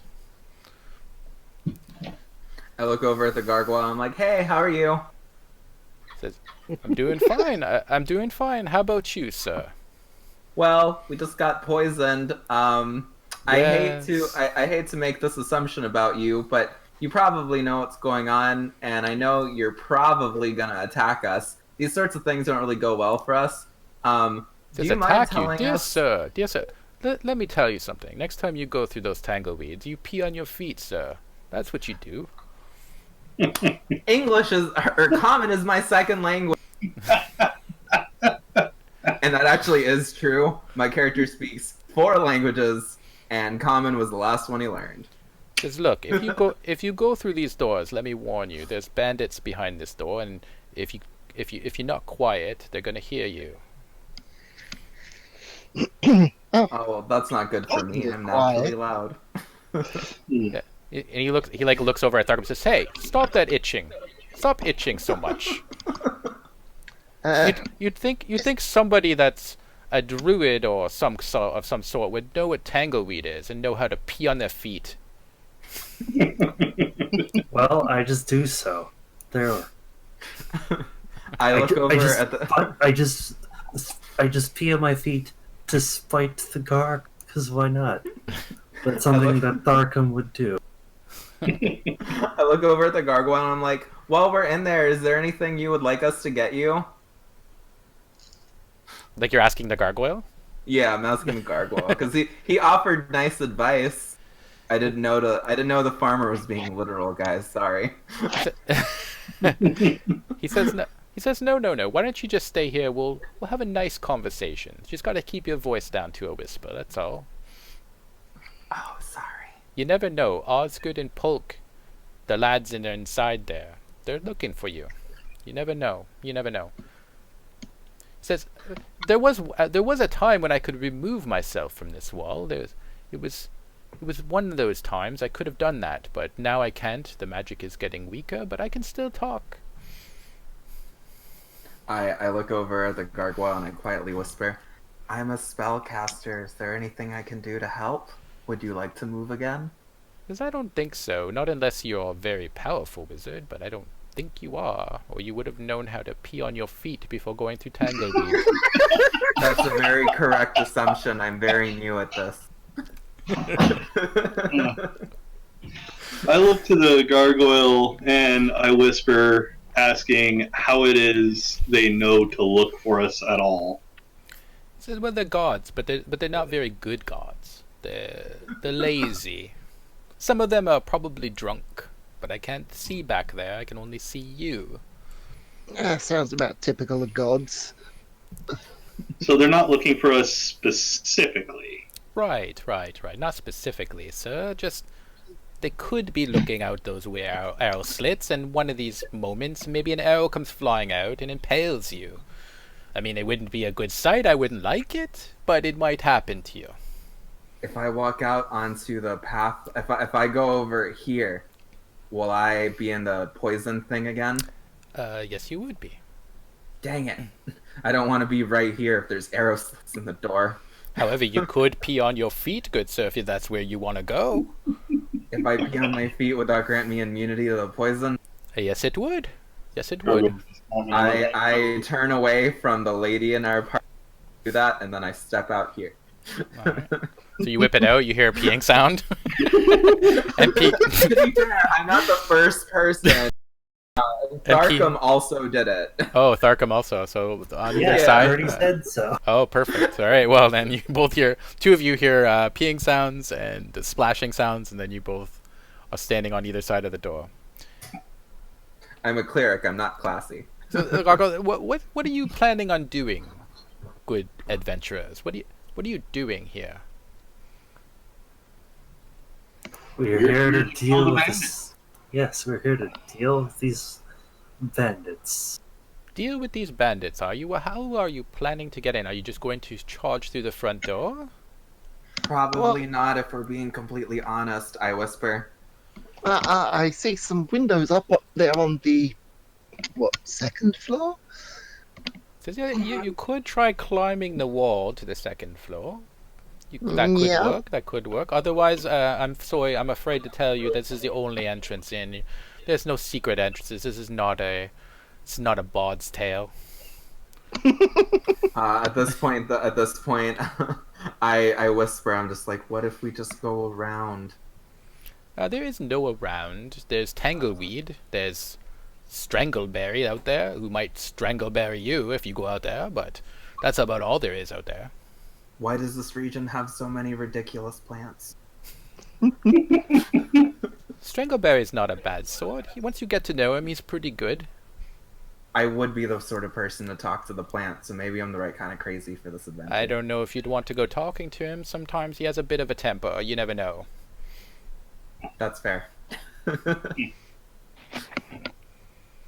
At this point, I look over at the party. Like, so is the plan that we let Aspen climb up? And if Aspen climbs up, what do we do then? Because it's very dangerous to go in alone. Oh, I would really like to see that. I want to see her climb up there. That does not sound good. It doesn't sound wholesome. What are you talking about? I've been so helpful to you, sir. You're right. Why but are that you doesn't treating me this mean- way? I'm sorry. Ugh. Out I of thought we were curiosity, which skill would it be to climb the wall? Athletics. I don't have any. I could Points do in something athletics. to give people advantage, but then I probably wouldn't be able to go in myself because It is. my acrobatics. It is a isn't good. broken. It's the tower's kind of like old and weathered, so there's handholds and stuff. So it wouldn't be any more than an average check. So it'd be a 10. Oh, okay. Yeah. Would I be Yeah. able to tell how old this keep looks?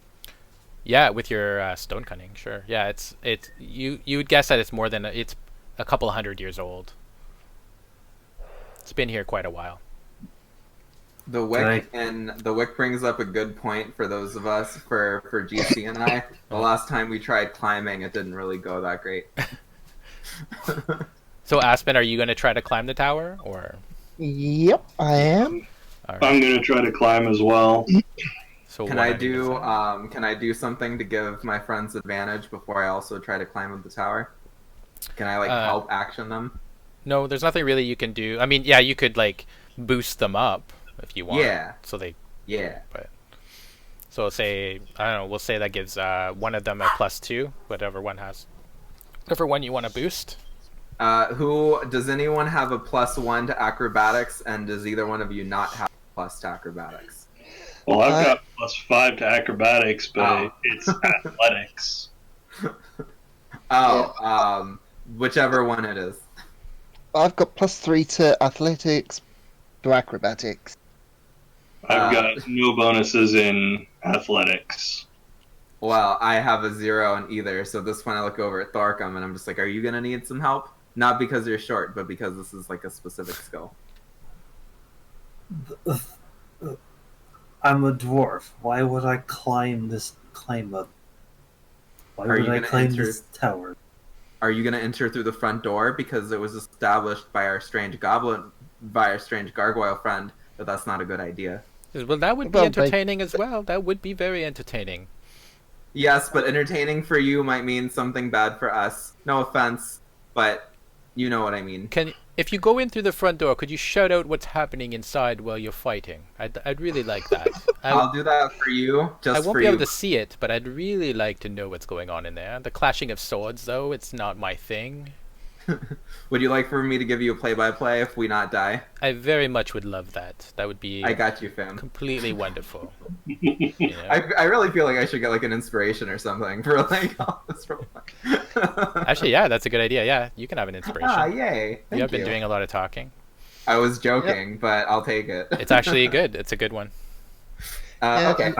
And Tharkum could wait until they hear us initiate our ambush before coming through the front door. But yeah, I can help both of you guys, and then you guys can go and start an ambush, and Tharkum and I can come crashing in. Okay, That so was my plan initially. I'm Yeah. guessing. So Tharkram and Peace, you're kind of like staying on either side of the door, waiting Yep. for Aspen and Bub to go up through the window in the second floor. Okay, so go ahead and make your athletics checks. And athletic. Yeah, so Well, I failed. I'm gonna help Bub with his so that he gets a +2. okay. Oh. So he like boosts you up. Bub kind of scrambles. It looks like he's about to fall, but then grasps the windowsill, and you both manage to pull yourself in. 1 second, I'll move your tokens up there.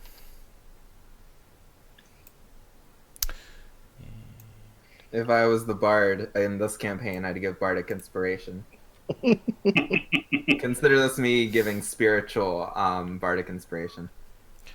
Hashtag thoughts and prayers. Hashtag THOTS and prayers. Hell yes. Thoughts Okay. and plans. So Aspen and Bub, sections of the walls of this upper level of the tower have collapsed from centuries of decay. Much of the stone ceiling has likewise fallen, leaving the tower open to the elements above. An old yet still beautiful fresco painting covers what remains of the ceiling, but much of it is shrouded by curtains of moss. Okey-dokey. Well, I'm gonna do you a see- stealth check. Yeah, same. Stealth, where's it gone? Down there. Okay, so Well, Aspen.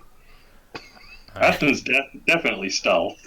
Yeah. Kind So of questionable. so you don't hear anything from downstairs. Like it's not. There's no yells of alarm coming from downstairs, but you do hear like actually you make a perception check.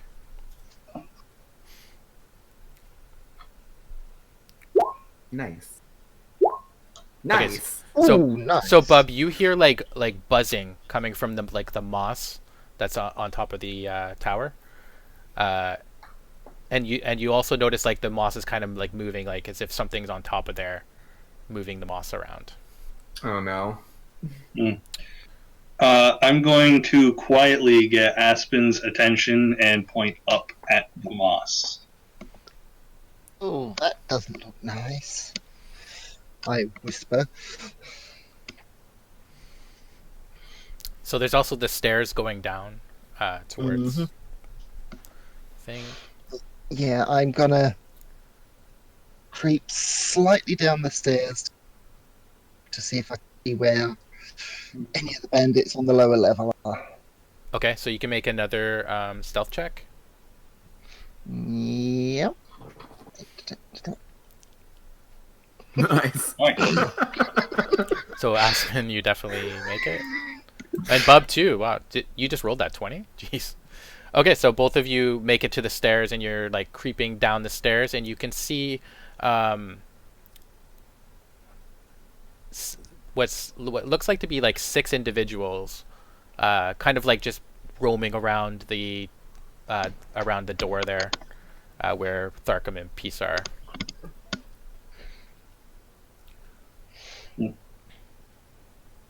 Okay. Okay, well, I'll ready my bow. I'm going to ready 2 darts, 1 in each hand. Okay. And 1 second, just gonna bring up the thing there. Before initiative even starts, I'm going to shillelagh with my weapon. Oh, Okay. there's some icons that are different this time. Oh no. That's probably not good. Okay. Okay, so you can cast Shillelagh. Peace, are you doing anything? I'm gonna ready. I'll ready my mace. If I ready my mace, that means that I get advantage on my first attack, right? Or No. You just have a regular attack. But Aspen and B-Mail, if you want to attack from the stairs, they don't know you're there, so it would be a surprise attack. Yep. Okay. So I'm just gonna put you both on the stairs.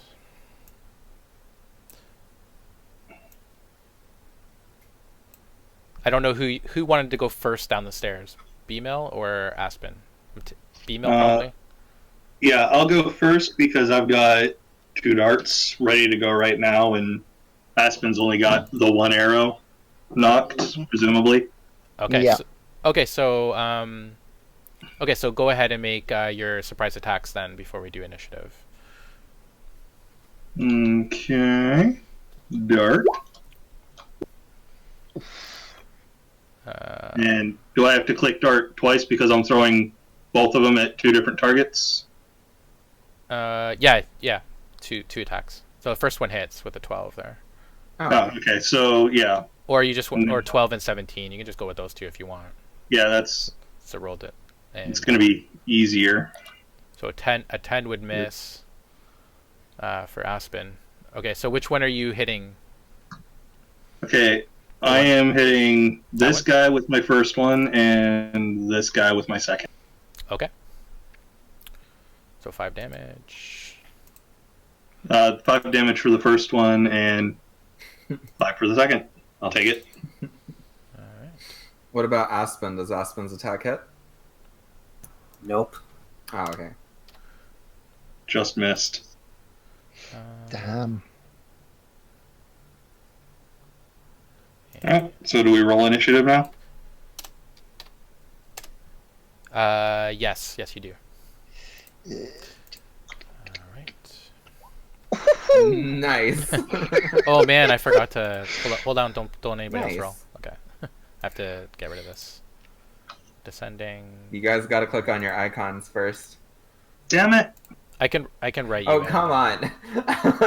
all of our initiatives got yeeted. That's okay. I can add you Ah, in. Oh, okay. Yeah. You can plug them back in. Cool. Yeah. you okay, yeah. can. Because 17's better than 5. And I got a 22 too. So Yeah. I think right after don't want Aspen. to waste that 23.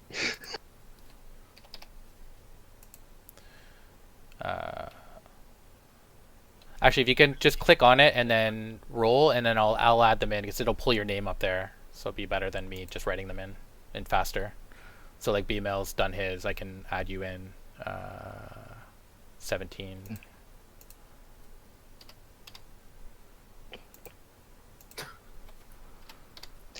Now just change that to a 22.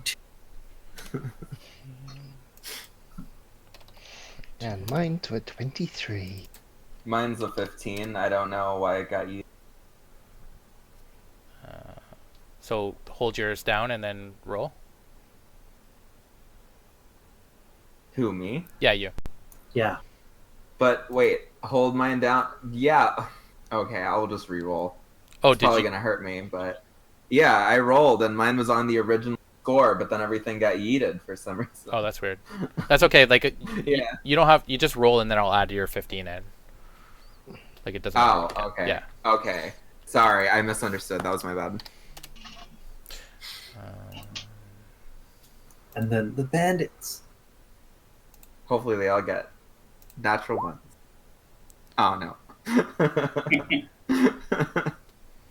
Natural Are they all one would gonna- be pretty nice. Are they all gonna go on the same turn, or are they gonna get, or like the two that have special icons gonna get different ones? No, they're all just gonna go on the same turn. They're all gonna attack you. So okay. I'm behind the door. They don't know that I'm there. No, they don't know that you're there yet.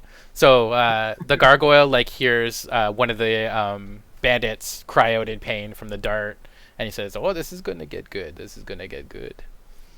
And Aspen, go ahead. Well, I'm gonna knock another arrow and let loose. Hopefully that one hits. Yep, that hits 12. Who are you aiming at? This one here. Okay. Also, I should have done that. You would have had advantage on your because you're elevated, right? Like you're upstairs, so you should have gotten advantage on that. And On that she- first and- attack. So And she was sneaking too. Yeah. So that would have hit. We can just Yeah. say it hit. yeah, we'll do that. So just roll 2 short bow attacks. Yeah. Retcon that first one. Yeah, I wasn't thinking. So that would have been for the first one, and I would sneak attack bonus on that, yeah? Yeah. Are they Yes. hitting the same target? So 10. So, And you're Yeah. attacking this one, I take it, or yeah. yeah? Okay. So your arrow takes him out. It goes right through him, and he Nice. just falls dead. So for the second attack, I would have been attacking this one then. Okay. So, Nice. Oh yeah, that definitely hits and does 9 damage.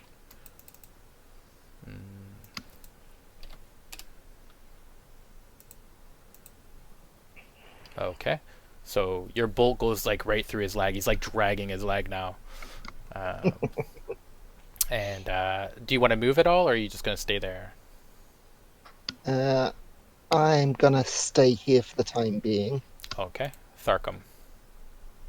Alright, so I'm going to weld shape, doing my Hail of Synthetic Entity as a bonus action. Then I'm going to go in here through the door and bash this bandit. All right.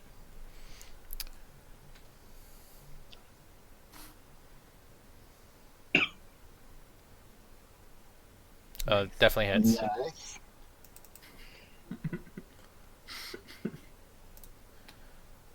All right. So 8 total. all right. Yeah. So you slam the door open. It hits to the side. The door like almost hits the bandit. He kind of like jumps back, and then your club comes smashing into his face. You just see like pieces of teeth fly out as he dies. B-mill. Right. Well, You should definitely just change his name to Bub. I like it. I did that like before we even went on. No, I mean like your character. Oh, I have your character's name, like, because the token is called B-mill. That's I'll fine. have to change it to Bub later. It's fine. Okay, go ahead, nuts. No. You also have advantage if you're attacking with ranged from where you are. Yeah. Since I'm kind of hidden at the bottom of the stairs, I'm gonna hit that guy with a dart. Okay. So let me roll that up real quick. Oh, definitely hits. Yeah. Yeah, that's it. 6 damage. Okay. Okay, so the dart slams into his cheek and blood squirts out, and he's like, "What the fuck?" Does that make our gargoyle up?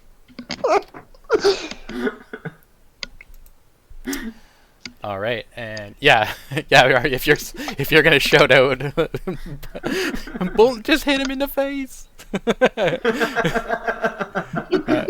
Are you gonna move at all, or? No, I think I'm just gonna chill out there. They don't seem to know where I'm at yet. All right, peace.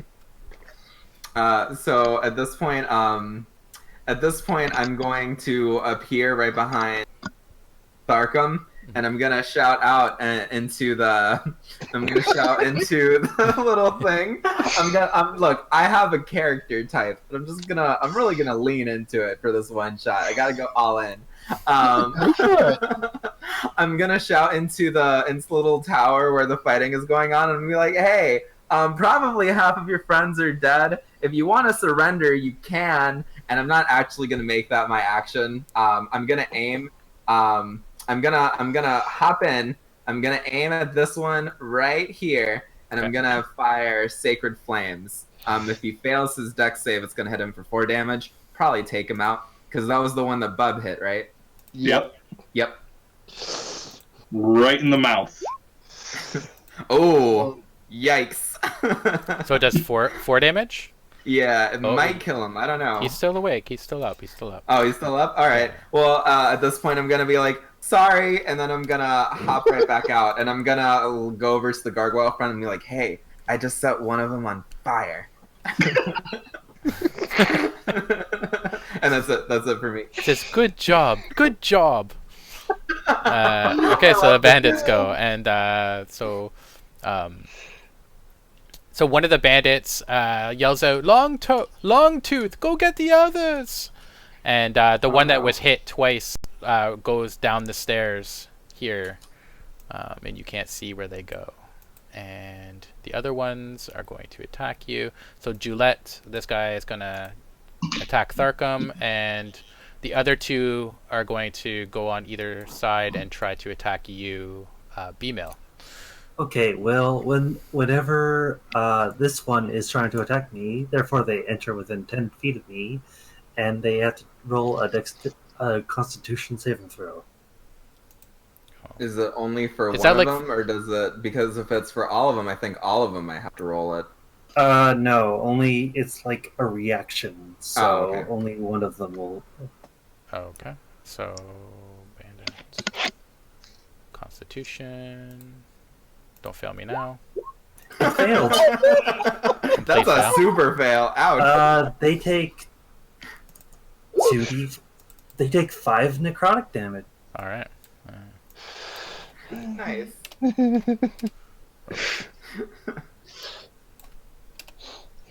Crit fail deck.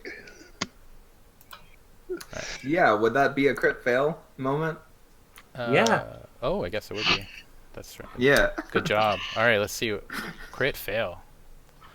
Critical fumble. Critical fumble is only for hitting, though. It's not for saving throws.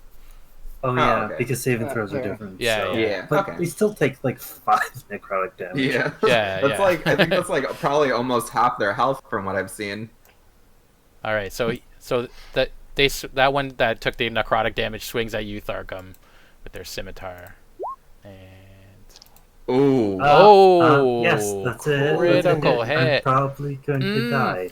That's Oh, Oh no, no. wait, because I have like +5. I have +5 temporary HP. All right. Let's see what the GM critical hit can do now. Oh man.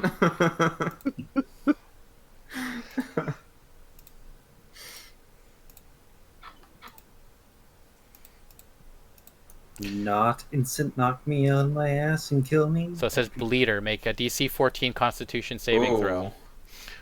On a failed save, take 1d6 damage at the beginning of your turn for the next 1d6 rounds. That is harsh. Jesus. Oh. Nice. Oh, nicely done. All right, so do this. You still roll their damage, yeah. Yeah. Oh, that's not that bad. Okay. So 6. I hear the sound of the slashing, and I'm just like, Tharkum, I'll heal you right now. So as Julette's like scimitar hits you, you hear him say, "Take that, you wanker!" And then the other two. So the one that's beside you, Bill, is going to be at disadvantage because you're up on the stairs. But the other one that's directly in front of you is on the stairs with you, so he's not going to be at disadvantage. So we'll do him first. Yeah, they're all British bandits. That's right.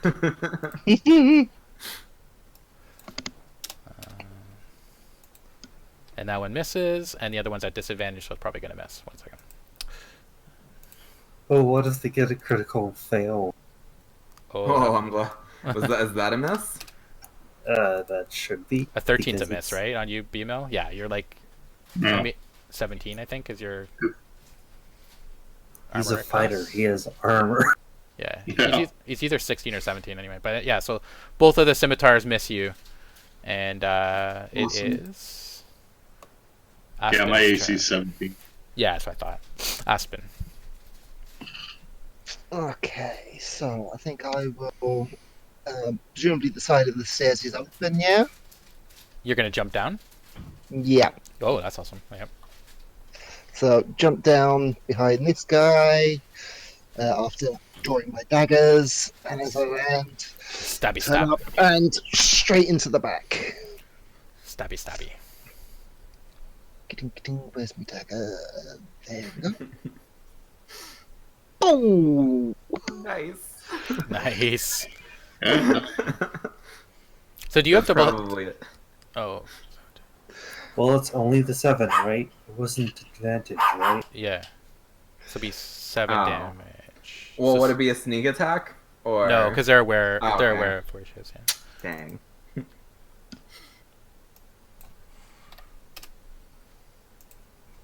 Still a solid hit though. So you feel your dagger sink into his back, and you hear him say, "God damn it!" Yeah, fuck you. Tharkum. Alright, so I'm going to heal. I'm going to bonus action heal word myself. Okay. Healing up for 6. Oh, that was all the damage you took. Yeah, well, minus the poison damage we took. And then I'm going to club the bastard who hit Oh. and miss. Yeah, you miss. Yeah. So you try to hit him with your club, but he leaps back, deflects your club with his scimitar. Do you want to move anywhere, or are you going to stay where you are? I'm going to try disengage. Well, no, I can't disengage. That's an action. So I'm just going to stay. Okay. So Bub. All right. So I am. Let me see here. Want to read something before I. Okay. I'm going to use action surge, and with my first attack, I'm going to go after that guy right there in front of me. Okay. With my rapier. Okie doke. So yeah. 8 misses. Damn. Are you a fighter? Because if you are, don't you have like multi-attack? That's only at Yeah, level 5. that's what the action surge is, actually. I have to take another swing, so I might as well swing at him again. Well, you could just just use the 25 because it's Yeah. a crit, right? So Yep. we'll use that. Okay, so you get the crit deck. Hold on. Oh, it is level 5. 18. Yeah, he's probably dead. But that's my turn because I've already used that. That was my action surge. Okay, so you lunge forward with your rapier, and you like it goes like right through his mouth, out the back of his head, and it's you have to like unlodge it from the wall behind him before his body slides down. All right, so peace. I look over at the gargoyle front. It's like, hey, I'm gonna try to set another one on fire. I'll be right back. And I look in and okay. So if I'm looking from here, because I know if I enter, I'll be entering into their attack range, and when I leave, I'll be taking attacks of opportunity. Can I see either one of them clearly if I look in from here? Especially this one. This is the one I want to hit. You probably can't see him, but you could see the other one that's like across from you, like here. 'Cause he's out further from the wall. So my sacred flame doesn't actually like enemies don't get advantage from cover. So if I attack, would I still be able to just aim the sacred flame, or because like okay, cool. So I'm gonna aim it at this. I'm gonna aim it at this one for hurting my friend, and he's got a. Oof, oh, it's only a 3. If he fails the dex save, then he takes 3 radiant damage. Or no, yeah, if he fails. Ah, dang, he took no damage. I look over at the I stay where I am, but I look over at the gargoyle. I miss. Gargoyle's like, you can't win them all, mate. You can't win them all. Aw, thanks, gargoyle. I mean, you can still do a bonus action spell. The thing is, I okay. At this point, I'm looking into the cave. I'm not into the cave. I'm looking in, and I'm just like, can I tell if anyone's injured? Because I'd consider using a healing or like tossing them my potion if anyone's injured. Although I don't want to use an actual spell this early on. I don't think anybody's really injured except for Tharkum is like 2 hit points down, but that's about it. I thought that. Oh, that's right, the poison. Dang. Yes. I look over at Tharkum and I'm like, hey, do you need some healing, or are you more like good? I'm pretty well, mate. Don't worry about me. All right. Let me know if you get injured. You know I got you. All right, so from down the stairs you hear, "Wake up, you fuckers! We're under attack!" Oh no. And the other 3 are going to attack. So Sanda is going to move there.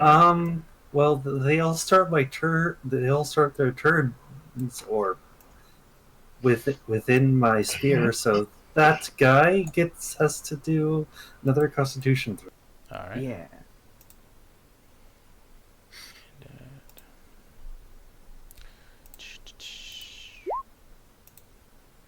Oh, that misses. That fails again. Another 5 that one necrotic is dead. Yeah.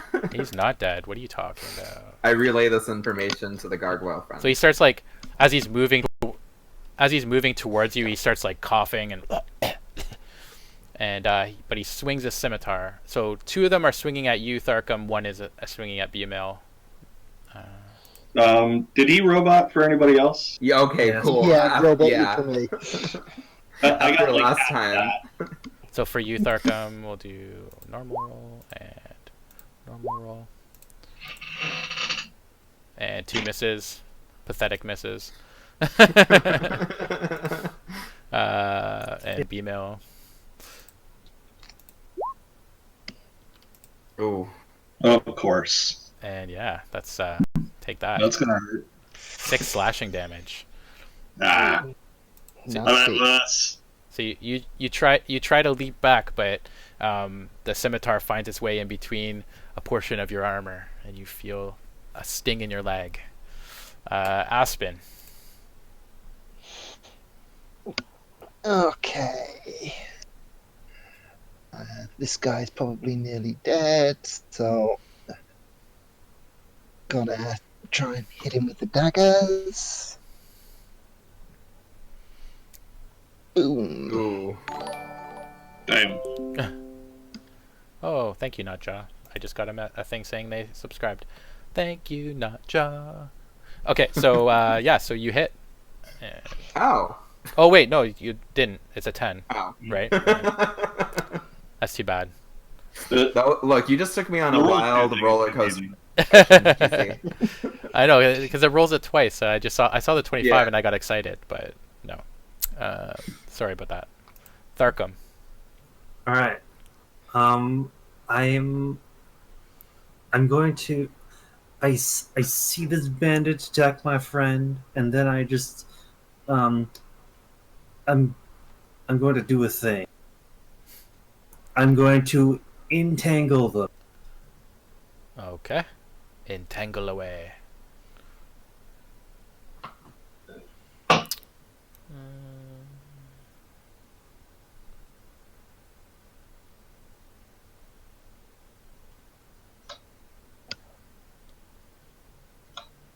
So the square is essentially like around them, like it's a 20-foot square. So, B-Mill, you might have to save two. Yeah.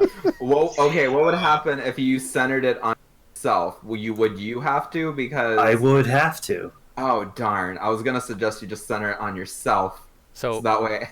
so what's the? It's dexterity. I'm guessing, right? It's a strength save. Right, it says right there, and Strength it's save? a 13. Yes. Dokily dokily. DC 13.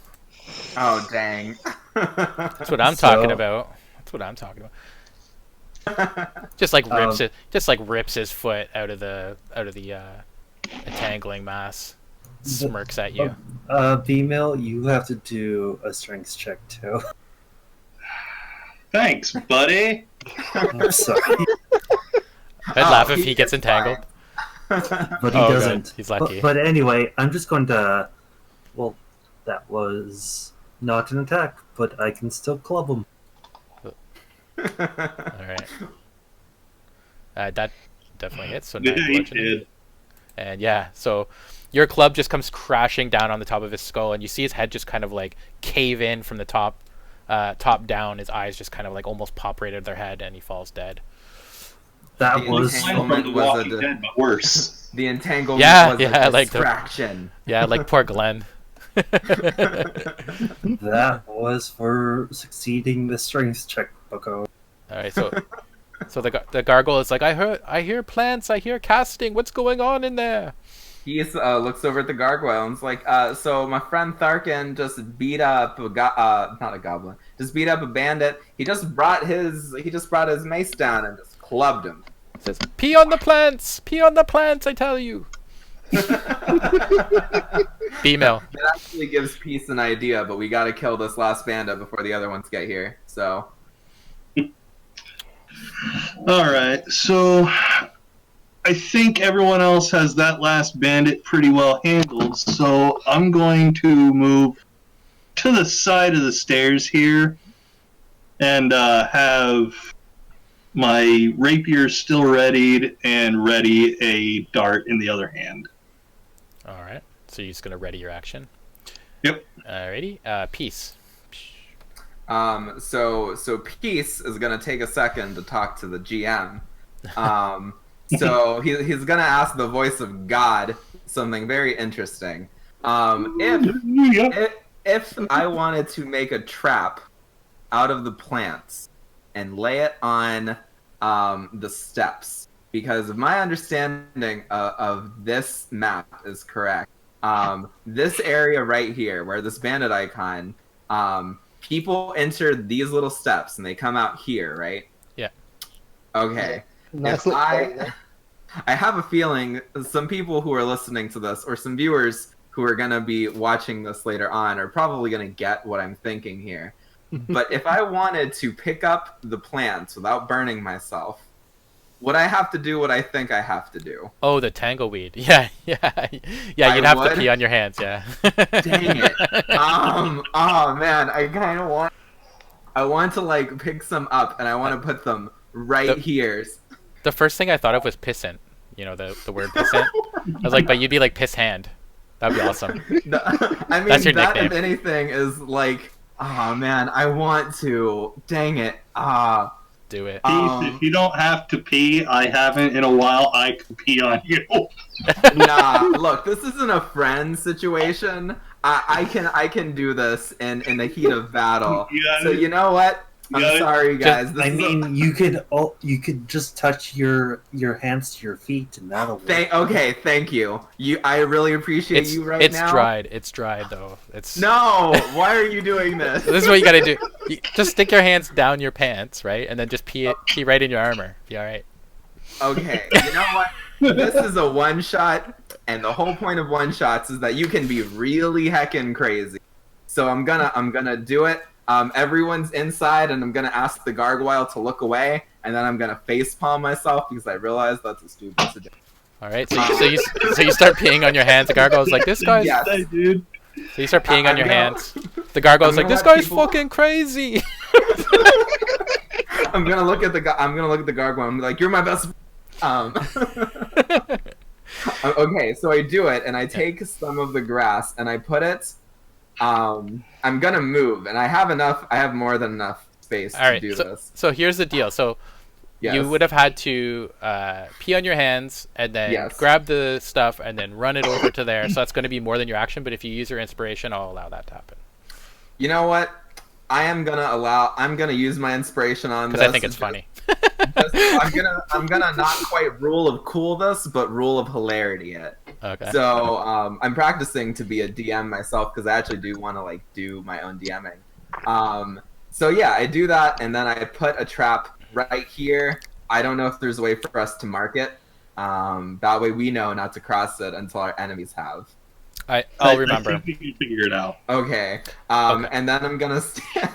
I'm gonna stand right here, and I'm gonna like look at everyone, and I'm gonna be like, "Yeah, I did what I had to do, but I don't want us to die." So, and that'll be my turn. All right. So that's your turn, and so I'm gonna do the attack of Julette first on Tharkum. Well, they have to do their Constitution saving throw. Right. That's right. Constitution saving throw. Constitution saving throw. Hey, don't be mean. Well, And yeah, take that. And they're still gonna attack you because they're like Constitution. Fuck you. And Two crits in a row. That hurts. Yeah. Wait. well, how often does that happen, right? They get to Never roll seems that. to benefit the Yeah, players. I gotta get the deck out. Hold on 1 second here.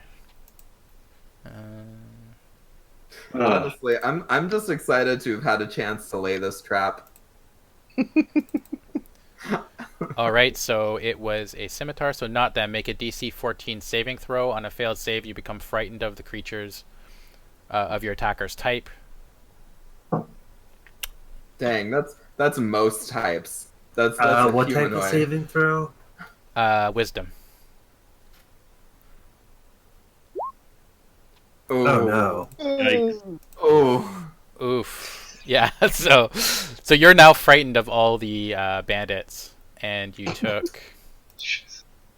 Oh man. Out of curiosity, what does this defeated mean in this context? Does that mean until the party defeats? Or does that mean until... Yeah, we'll say party because it's just easier. Okay. Yeah, especially this is a one-shot. So 12 damage as well. Ouch. Ooh. That's rough. Yeah. So how many do they have to defeat? So you feel like the scimitar like come towards you, and then it just like slashes across your throat, but not enough to like make it so. But you have now like a bloody line with like blood just pouring into your armor, and you're suddenly afraid of the bandits, even though you've killed like 300 of them. Just to make this the most fair, can you roll the 2d12, or are we just gonna take the average? 2d12. What? 1 second. It's Zal. It's for the failed roll. Oh, okay. Do you want to roll it, or do you yeah. want me to roll it? Doesn't matter to me. Wait, a 2d12 of what? Just a general. It's so that we can determine how long your frightened thing lasts. Yeah. 12. Damn. I mean, it's not as bad as it could have been, but oof. That's not good. Okay, so there we go. And so that one attacked you, and then you hear more of them running up the stairs towards you, and I'm gonna have to get them. So hold on 1 second. They're all gonna have to take damage. Oh wait, that means they all get advantage on me, and I get disadvantage on them. Great. I'm just excited that they all have to take like damage just entering. It's great. Within 10 feet of me. This is the... Unless they pee their... I highly doubt that they knew to, and honestly, in the dark of this weird tunnel, they probably aren't going to see it until it's too late. Either that, or they're going to stop, and they're going to be stuck, and we can attack them. So B-Mail, you can make your attack because you readied your attack at the top of the stairs. Awesome. Awesome. So... Remember to make sure that bandit takes damage. I mean, is there... Oh, yeah, I will. Yeah, there's already one up there. Poison. Well, I don't have any poison, otherwise I would. No, it was the trap. Yeah. Okay. Yeah, so, since I kept my rapier ready, I'm going to use that on this guy first. Okay, 14 and 19. So we'll take that as 2 because you get your attack of opportunity because he's moving past you. And you'll also get your regular attack because you readied your attack, right? So, yep. So roll that bandit's probably so 14 dead. and 19, we'll just take those 2. So you hit twice. Okay, so... All right. He did. So yeah, so he runs up and like stumbles Unless he's over the got one tangleweed, and then all of a sudden like you just like jab your rapier twice, and one like goes right through his cheek and out the other side, and the other one just goes right through his temple, and he falls dead at your feet. So that bandit didn't last very long. All right, so that's one of the bandits down. I don't know if there's even 12 bandits in this keep, although so far, yeah, there's probably 12. I think by myself this campaign I've already killed 6. So this one runs up the stairs and sees Aspen is going to try to attack, but first he's going to have to make...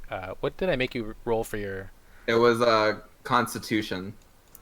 And technically the first one should have had rolled yeah, but he died anyway. Or I was going to make him, but it's DC 13 Constitution, so... Yeah. 1 second. So far, Constitution's been like these bandits' like strong suit. If we had a warlock with axe, like so I'm really hating these bandits. They're immune to like all these traps. So he runs through the tangleweed and tries to stab Aspen.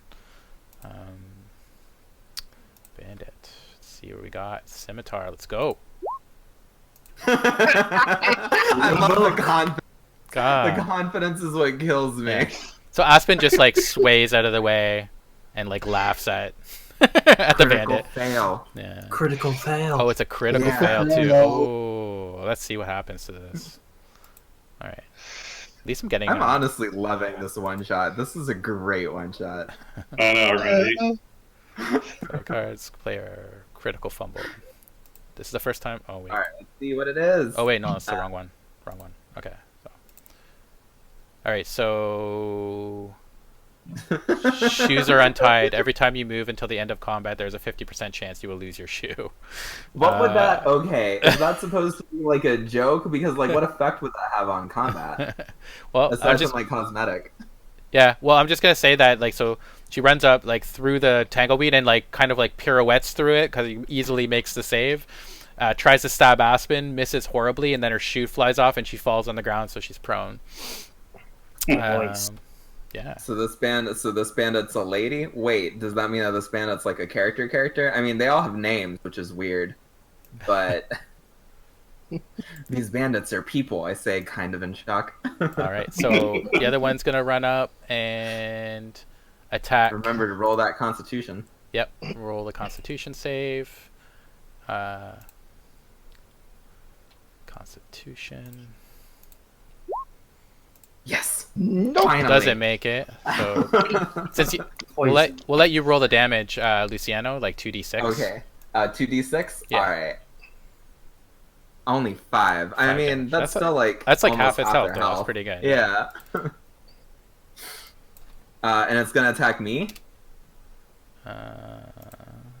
Let me see. No, it's going to attack B-Mill. Oh, okay. 'Cause it's on that side. But the other ones can't get up the stairs. So you hear like yelling Yeah. like move your fat ass out of the way. We have to get up there. And B-Mill. Oh, there's one that has fancy armor. I think we found the boss. And it. Ooh. 17, so that will hit you. And Damn. 6 damage. Mm. And you hear him yell, "I see you there." Hey! Aspen. Okay, I'm gonna plunge my dagger into the back of the one laying face down on the floor. Okay, So so you have That's One- advantage. Isn't that You have the other advantage. one? Yeah, 16 definitely hits. Which one's the one that's laying down on the floor? This one. that one. Okay, yeah. All right, so you just like lean over and just pull her hair back and then just slit her throat, and she dies. Nice. Julette. Good night, Julette. All right. Tharkum. I'm going to.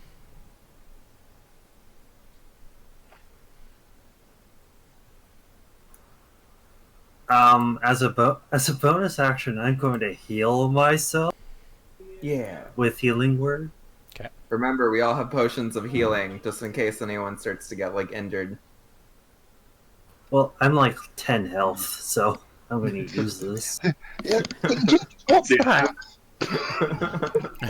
Who knows what it means to be hurt? I've got And like then, 10 health, but it's alright. And then I'm Lucy, are going. you keeping track of how many bandits you kill so Tharkum cannot be scared anymore? So we That was 2, killed right? 3. That was 3. 2 down. Oh, that was 2. Yeah, we 2. killed 2. Okay. All right. And my character's frightened, so I don't think attacking a bandit is a good idea. Can you But, even approach with being frightened? I think so. I think you take a disadvantage though, just on it. Oh, Yeah, okay. yeah. That was the thing I was worried about here. Okay, so you're just gonna hold there then. I can wait. I can produce flame and then use that as an attack. Yeah.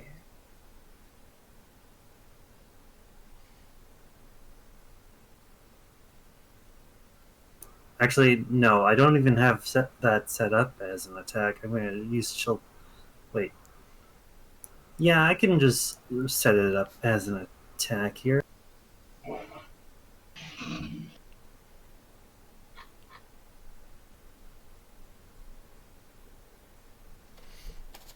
Remember, it's disadvantage. Oh yeah, I'll roll that again. 11 will miss anyway. Oh, dang. It's too bad. But your flame just sputters out in your hand. You're not able to hit the bandit. All right, B-Mill or Bub. Alright. Wait, I can still move, so I'll Oh, just okay. walk outside And, as the far as I gargoyle- can on Gargoyle's the like, hi there, chap. How are you? path. Where are you Running away going, from chap? bandits that I'm scared of. Right Get back in there. I'd rather not. The gargoyle chastises you. Your friends are No. in there, fool. They'll be fine without me. This is the opposite of the Balrog speech. Okay, so how much damage is the bandit that attacked me taken, if any? He Five. took the damage from the tangleweed. Yeah, which was like 5. That's- 5. Okay, so yeah, I'm gonna go ahead and just stab him with my rapier. As I Definitely do. Yeah, it definitely does. Definitely does it. Oof. So He is fucked. yeah, so he's like, I see you, and then your rapier just plunges through his throat. And he's like, and he tumbles back down the stairs. And I snarkily say, I didn't ask your opinion.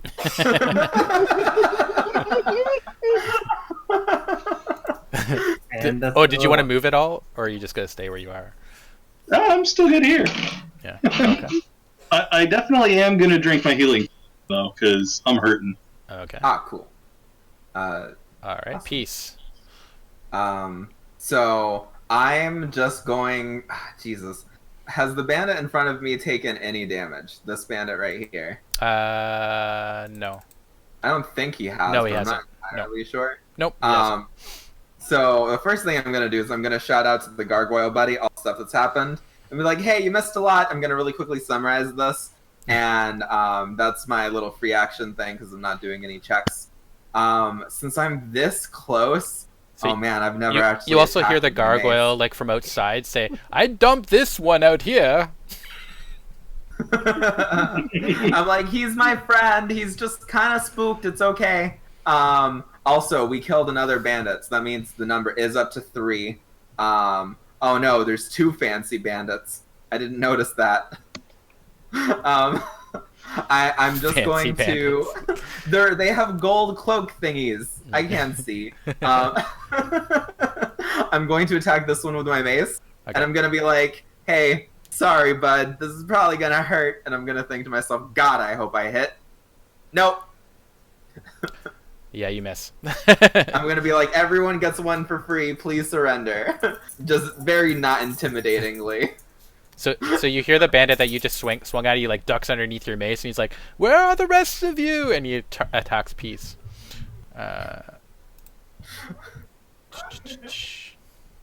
Oh man.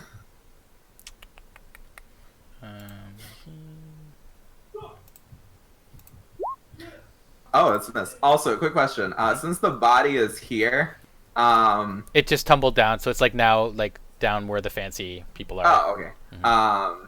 All right, yeah. I was just gonna ask if that should make it like a harder, difficult terrain. That's what I was looking for. And since it rolled down, no. Okay. Yeah. And all right, so you hear from the bottom, like nobody else comes running up, and you hear, "Come down here." And I quietly shout back, "No!" and so the bandit like turns and like runs down the stairs. So B-Mill and Peace, You gotta take the poison thing again. and actually Aspen too, because you're within 5 feet of them. So all 3 of you can take attack of opportunity on pour 2 cups. Does the 12 hit? 12 hits, 15 hits. 5 bludgeoning damage? Ooh, this bandit's dead. Probably. Yeah. Yeah! So you hear him say like, "I'm coming," and then all of a sudden, quack quack quack,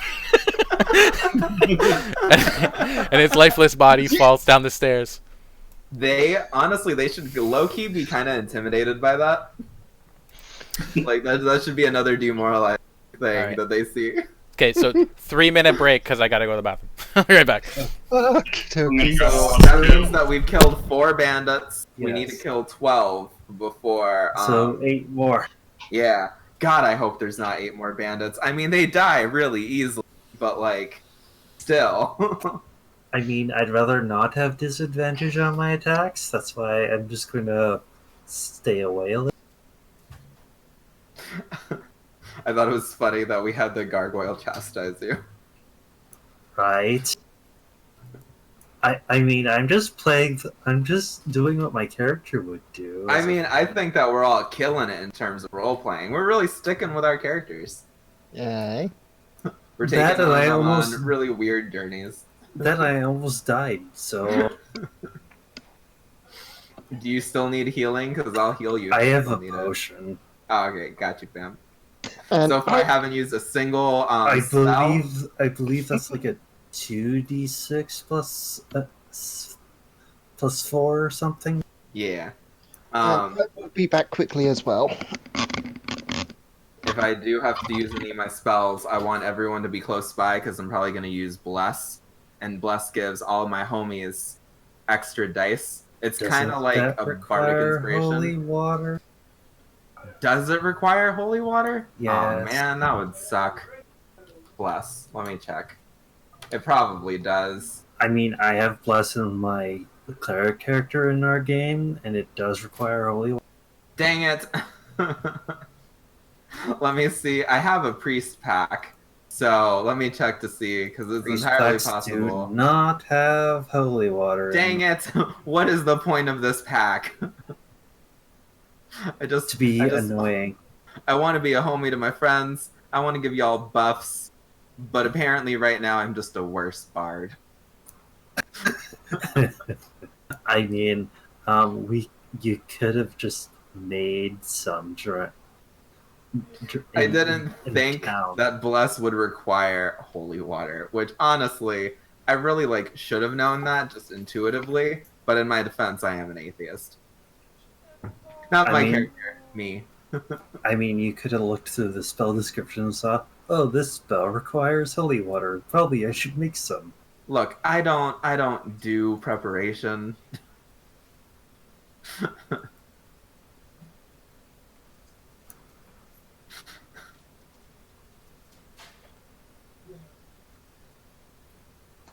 I have dark vision. I just now realized that. I keep forgetting that I have dark vision as a tiefling. I could look into this and see what's on the other side. Yes. Also, you chose to be a grave cleric? No, I'm a life cleric, which really means when I did the healing before, I should have added 2. But since I haven't done healing right now, it doesn't matter. I haven't done any healing this encounter. Also, the syringes are still a thing that's probably up there. That's probably going to come into play somehow.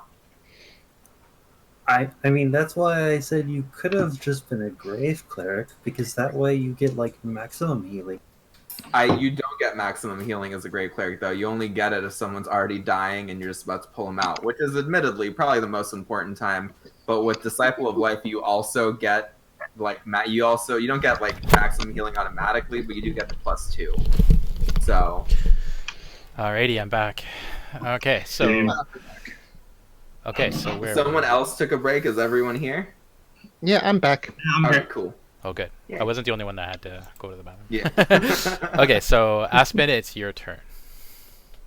Right, as there's no one visible, would I be able to take my daggers and maybe one of my arrows and rub it against the trap and coat them with the poison? Oh, that's interesting. Yeah, I guess, sure.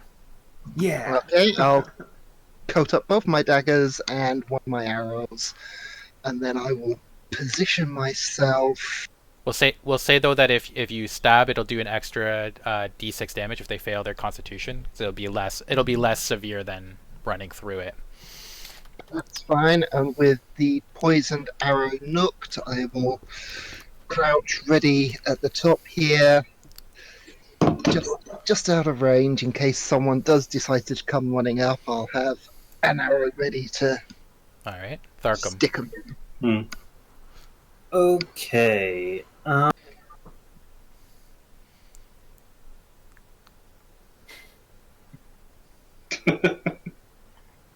Let's see.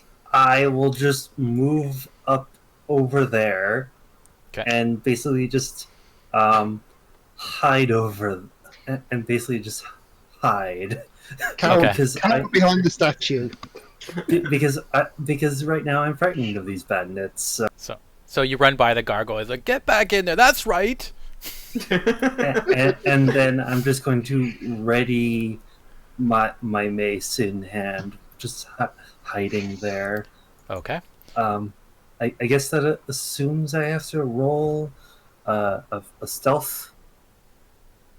Not right now, because you'd be stealthed anyways. Kind of like they're not. They would come running up the stairs and they're expecting people to be near the stairs now. So, I mean, 2 of their buddies have fallen down the stairs. So. And of course, first person comes up has to roll yeah, you could ready 2 concentration saves. Oh yeah, that's true. All right. Because of my reaction thing. Oh right, yeah. Okay, so B-Mill. This is great.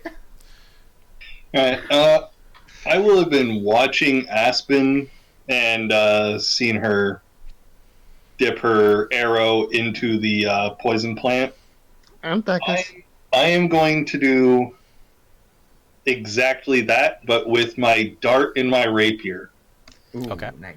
Because I still haven't used the dart that I readied at the beginning of this fight.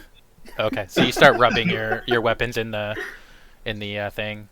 Uh, Quick question about the rapier. Does it stay poisoned for more than one attack? Because I'm not throwing it at anybody. Yeah, no. Like, so if you use your weapon, it'll only work the once for the first attack. Yeah. Okay. Okay. I actually As long had a as you similar land it. If you miss question. it, obviously it's not it wouldn't it would still work the next time. Oh, cool. Okay, cool. So Peace isn't going to do that, and Peace is instead going to actually try to pull off a little deception. But first, okay, I have dark vision, and I don't. I would assume that Aspen probably does too. Aspen superior already. I have dark vision as well. Cool. So I do when oh, awesome! I actually didn't know that all of us had dark vision. That's tight. So when one of us went over here, what did we see down here? Were we seen by the enemies? No. Like it's a fairly long way down. It's like 25 feet down and then forward more. So they can't see you and you can't see them right now. All right, cool. So I'm gonna look over at Aspen, and I'm gonna look over at all my friends, and there's gonna be a funny look in my eyes, and I'm gonna shout into the. I'm gonna like deliberately poke my head into the hallway, and I'm gonna shout very loudly as I can. I'm gonna be like, "I guess all the bandits are gone or dead. All right, guys, it's time for us to head home." And do you want me to roll deception? Sure. Yeah. So you sound persuasive, but at the same time they've seen like two of their fellows like drop down the thing, so they're not like super fooled by that. So they're like, "Get down here, you fucker." I'm gonna look over at everyone, and I'm just gonna like mouth, "No one move," and everyone probably wasn't gonna do that anyway, but just so we're all on the same page. And I'm gonna ready my mace, cause I really want them. Look, you guys, I sacrificed a lot of personal dignity, including me as a human being, like the actual me, to make that trap. I really, really want to use it on them. So that's gonna end my turn. All right. So the bandits at the bottom, you just hear like rummaging around, and then them like yelling up slurs at you, like, "You get down here, you fucker! Get down here, you cowards!" And then you also hear like a banging noise as somebody like heavier, just and like in like encased in armor. You can hear like that like coming across but you can't see who it is. But there's obviously somebody else that's joined the group. So you can go if you want, Aspen. Yeah, I'm gonna stay with my arrow nooked in case we could come up. Get down there, you fookers! Is there a way? Okay, is there a check that we can roll that if we do really good would force them to come up? Because honestly, this setup right here is good for us, and they have at least one heavily armored person. Even if there's still 3 bandits left in the entire encounter, and there's not, probably isn't. We could do an opposed perception or opposed whatever, like a intimidation or whatever, and then whoever loses, your team goes down. So okay, I'm willing to consider because this. they're probably not going to move. Right. Like they've already seen 2 of their guys fall down dead with like. Yeah, but there's so many of them. All right, so I have a 3. I have a +3 to my intimidation. Does anyone here have an intimidation higher than that? No, mine's a 2. Let me check. Not even. -1 for intimidation, so. Oh yeah. All right. Since it's this case, I don't want to do this. Get down there, Peace. Get down there. That means that we have to go past the poison again, and sure, we could all pee on our shoes. No, and that's fine. The pee coating is enough to like do your shoes. You just can't like rub your other parts of your body on it. It's already dried pee, so it's fine. I'm glad that you told us that, Yeah, because like you can run Peace through it. was thinking of just inhaling it, you know. Well, you've got pee on your hands and your feet, so I mean, there's that. Okay, so just for the sake of like getting this encounter going, I will. Run Okay, down. yeah. Let's do the opposed intimidation checks. I don't know how that's gonna work role playing wise. You're a good role player. Me and you can find some way to work this out. All right. So it's just one person, just you. Yeah, it's just me because I have the highest. All right, let's do it. We're bandit. So we'll do. Who should So it's initiate charisma, the- right? So Yeah. So it's you guys are just charisma. like yelling back and forth. You're like, he's like, get down here, you fucker, and you're like, no, you get up here, you bastard. And we'll see who wins. Go charisma. Yeah. Do you want me to roll? Okay. Yeah. Roll. Oh. Dang, it's tied. Oh, What were the tie. odds? Okay. Let's just All right, do it again. Do it again. Do it again. Yeah. 10. This is gonna be in intervals of 5. Yo! Oh. Well done. All right. So I don't know. I call him a really, really mean word, and it infuriates him so much that he just comes charging up. yeah, you're like, your mother is a fucker, and and one of them's like, no, Victor, no, don't go up there, and Victor like starts running up the stairs towards you. So if you want, you can skip ahead to his turn. So is everybody going to like hold their turn? Up to him? Yeah, I'll stay right here and I'll hold because the poison's right here, so it's fine. Yeah, and I've I'm got just my gonna arrow just do the ready. same thing I did. Okay, so Victor runs up the stairs, runs through the tango weed, so he's gonna have to do. 2 different conditions. Oh, that's right. 2 different ones. All right, so we'll do the tango weed first. Yeah. And Oh, dang. 18. So, And the second one, 20. Ooh, look at that. wait, Mm-mm. since he rolled with advantage. No, he. No, I he just did took it the. with I just took the first roll though, like 22 and 18. Okay. I can turn the advantage off though right now.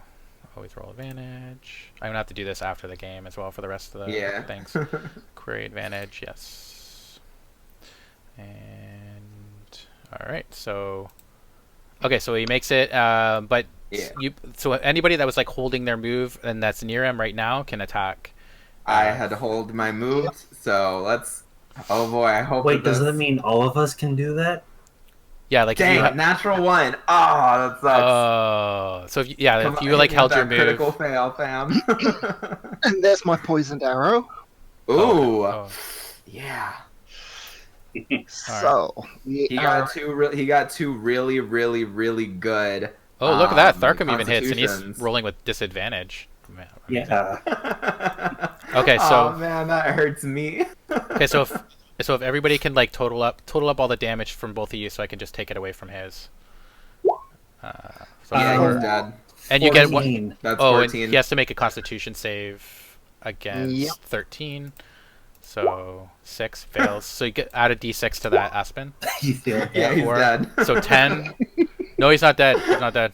All right, so you still gotta hit me with a critical fumble, fam. So oh right, okay. So and Yeah. who else got a damage on him? So there's 10 damage from Aspen. Anybody else hit him? Yeah, someone else hit him for like 10 4. from 10 from me. 10 from you, so 20. B-Mill, did you hit? I haven't done anything because Go y'all ahead. have just been going nuts on the dude. All right, go ahead. Go ahead and roll your ascend. One sicko mode. This dude's still on the stairs, right? Yep, he's still on there. He's Okay, coming. He's I'm actually gonna- coming for you. He's. Wait, no, he's coming for me. Oh right, he's coming for you. Sorry, peace. Yeah. Not for long. That definitely hits. Yep, 17. He Yep. was already dead unless he had like super health. So Oh 24. yeah, and another Constitution because poison. All right, so 24 damage so far, and Constitution saving throw 17 makes it. So 24 damage total. Taken. I guess he does have super health. Dang. He's just super injured right now. Well, dying. he must have super health because the other ones only had like 12-ish health, All right. and we're still hitting him. So you guys do like significant damage to him. He's got bleeding from multiple cuts. You can see like poison dripping out of the arrow wound. But he makes 2 attacks against you. Oh yeah, the critical fumble. I forgot. see. Okay, hold on 1 second. Thank you for reminding me. Critical No, fumble. it's fine. And shuffle. Yeah. And All right. Oh, did I just get? Wait. I'm gonna recheck just to be sure. so It's not letting me. here, I'll do it for you. Oh, there. Okay, so yours was a melee attack, right? It took it out of you. Yeah. Your next attack deals minimum damage. Oh, that's fine. Also, you said that he attacked twice, so that means he's still alive. And did he actually hit me? My AC is 18. Not yet, but he's going to. He's got his mace out and he's coming for you now, right now. So I'm just gonna roll with advantage. So both of these are like, two attacks. Two attacks. Yeah. Oh dang! And that one. And a critical. And that 20. Oh. One of them misses, but the other one hits. Oh, ouch. All right, so let's check out what this critical damage does. Let's see. I'm very happy that I saved up all of my spells. Oh dang it! This. Jesus, I hate that condition. I'm gonna go ahead and roll my wisdom. So you have make them pay triple damage, and you have advantage on your next attack against the attacker. So I just did triple damage to you. Oh Jesus, I might actually be. It's entirely possible I might be down then. So we'll do the what does the mace do? Hold on. So you click the mace damage, and I guess you just roll another hit die. Yeah, that's what I would assume, honestly. So okay. All right. So that's far, 1d6 plus another one. Oh. Yeah, that's gonna be that's one, and then that's another, and then... Oh dang it! I thought that was 2. Jeez. Oh yeah, I am down. It's entirely possible. Okay, so that's 8. And no, that's 6 plus 10 plus 19. All right, so I'm down to -4, but also this guy's dead. So I mean, if someone gives me, I can trade them, but otherwise I'm gonna have to make death saving throws. All right, so you see him like swing with his mace one time, and then come around again and hit Peace, and just like knocks him down. You see his like eyes roll back in his head. He's out for the count. So when you come to your thing, you can make a death save or whatever. The other one, nobody else seems to run up the stairs. They're just staying down there. So they just see their friend tumble down. Oh wait, no, he's still alive. He's still alive. Dang it! He's fine. He's a beast. yeah. For some reason it didn't take away his points. Okay, so Aspen, your turn.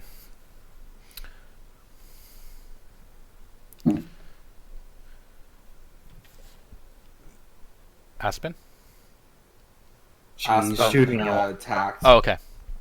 Sharp bow. 17. Yep, definitely hits. 6 piercing.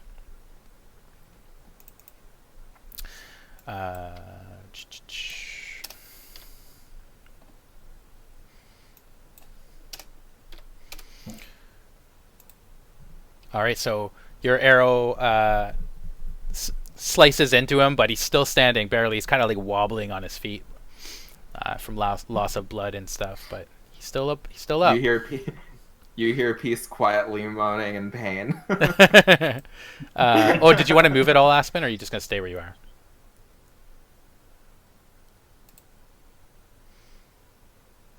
Aspen, if you are talking, we can't hear you for some reason. Yeah. Yes. I don't know if you're muted or...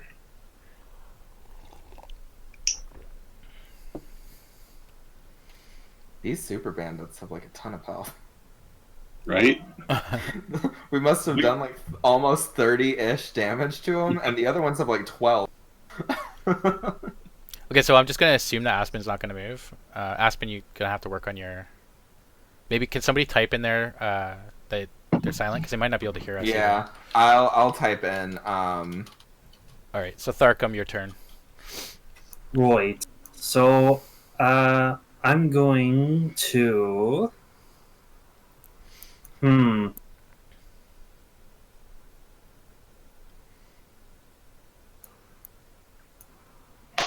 I'm going... Would it be possible to get around the statue to get... Yeah, you can like slide along the edge of it if you want. Alright. Would that be like a check to do so, or can I just do that?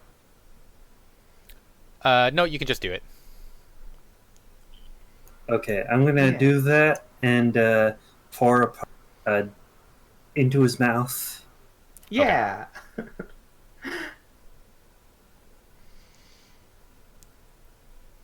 Is that an action to do that, or is that free? It's an action, yeah. All right, I'm gonna do that. So I assume that's like a 2d4 plus number. +1, isn't it? Yeah, it's 2d4 plus 1 for like the basic healing potion. All right. So 4 Oof. HP. Hey, that means I'm at 0. That's cool. I'll give you my healing potion. Well, I'll 0 give you my healing potion when we get up. at 0, you're still down, so Yeah, I know, I'm aware. you're still gonna have to make a death save. All right, so Wait, I thought that there at you go. 0 I have sound back. thought that I Oh, there got you go. stabilized. I thought I was unconscious. no, at 0, you're making death saves. At 1, you're stabilized. Oh come on. Yeah, don't know what happened there, but I am back now. Cool. Well, I'm glad that you're We back. can hear You didn't want to yeah. move after your last turn, did you? What I was gonna ask, if I used a cunning action to dash, basically just into the guy to, slam into him and knock him back down the stairs, could I do that? Yeah, That would yeah, be a you could. strength check. Oh, actually, that Yeah, would be an action though. That would be an action. You used your action to attack, but Yeah, I've got cunning action, so I can take a bonus action Oh. each turn. yep. Okay, yep. You Yeah. can do that then. Sure. So it'll be double. So it'll be a contested strength check. Gonna try to push him back into the poison. Yeah, that's the idea. Nice. Yeah, I think you got it. Yeah. So like Aspen just comes flying out of nowhere and like hits him in the chest, and then he just flips backward. You hear the crack of his skull as he lands on the first step, and then just tumbles down dead. Nice. And you hear a bandit from below. I told you not to go up there. And the other one's like, he can't hear you. I think he's dead. I was not expecting our small dro friend to body check this guy. Like it's a game of The other one's like, is this That Canada? was sweet. All right. So Peace, you can make a All death right, save. yeah. Oh And that's another man, one that dead. was amazing. That was awesome. All right, so it's Constitution, right? No, it's a death save. Oh, it's well- dang it. That was It's just that was a D20. beautiful. Damn. That counts as 2. Oof. I know, I'm aware. I remember how you killed me before. Oh. Oh man. So you hear, If only you had rolled that 20. yeah, you Don't- all hear man. Peace like Now, he's tomorrow I'm gonna enjoy our. you all hear Peace like gagging on his own blood like. And the other two. So, let's see. What are they gonna do? There's no logical reason for them to come up the stairs at this point. No. We're just gonna have to go over there after them, honestly. But on my turn, can I just take Peace's potion and then pour it into? Yeah. I want to do that on my turn. Oh man, there's some monster thing and there's a pirate. Come on. All right, but you don't know that they're there. So besides, you heard the clanging of armor. All right, so the other ones don't come running up. We'll move him there. All right, so Aspen.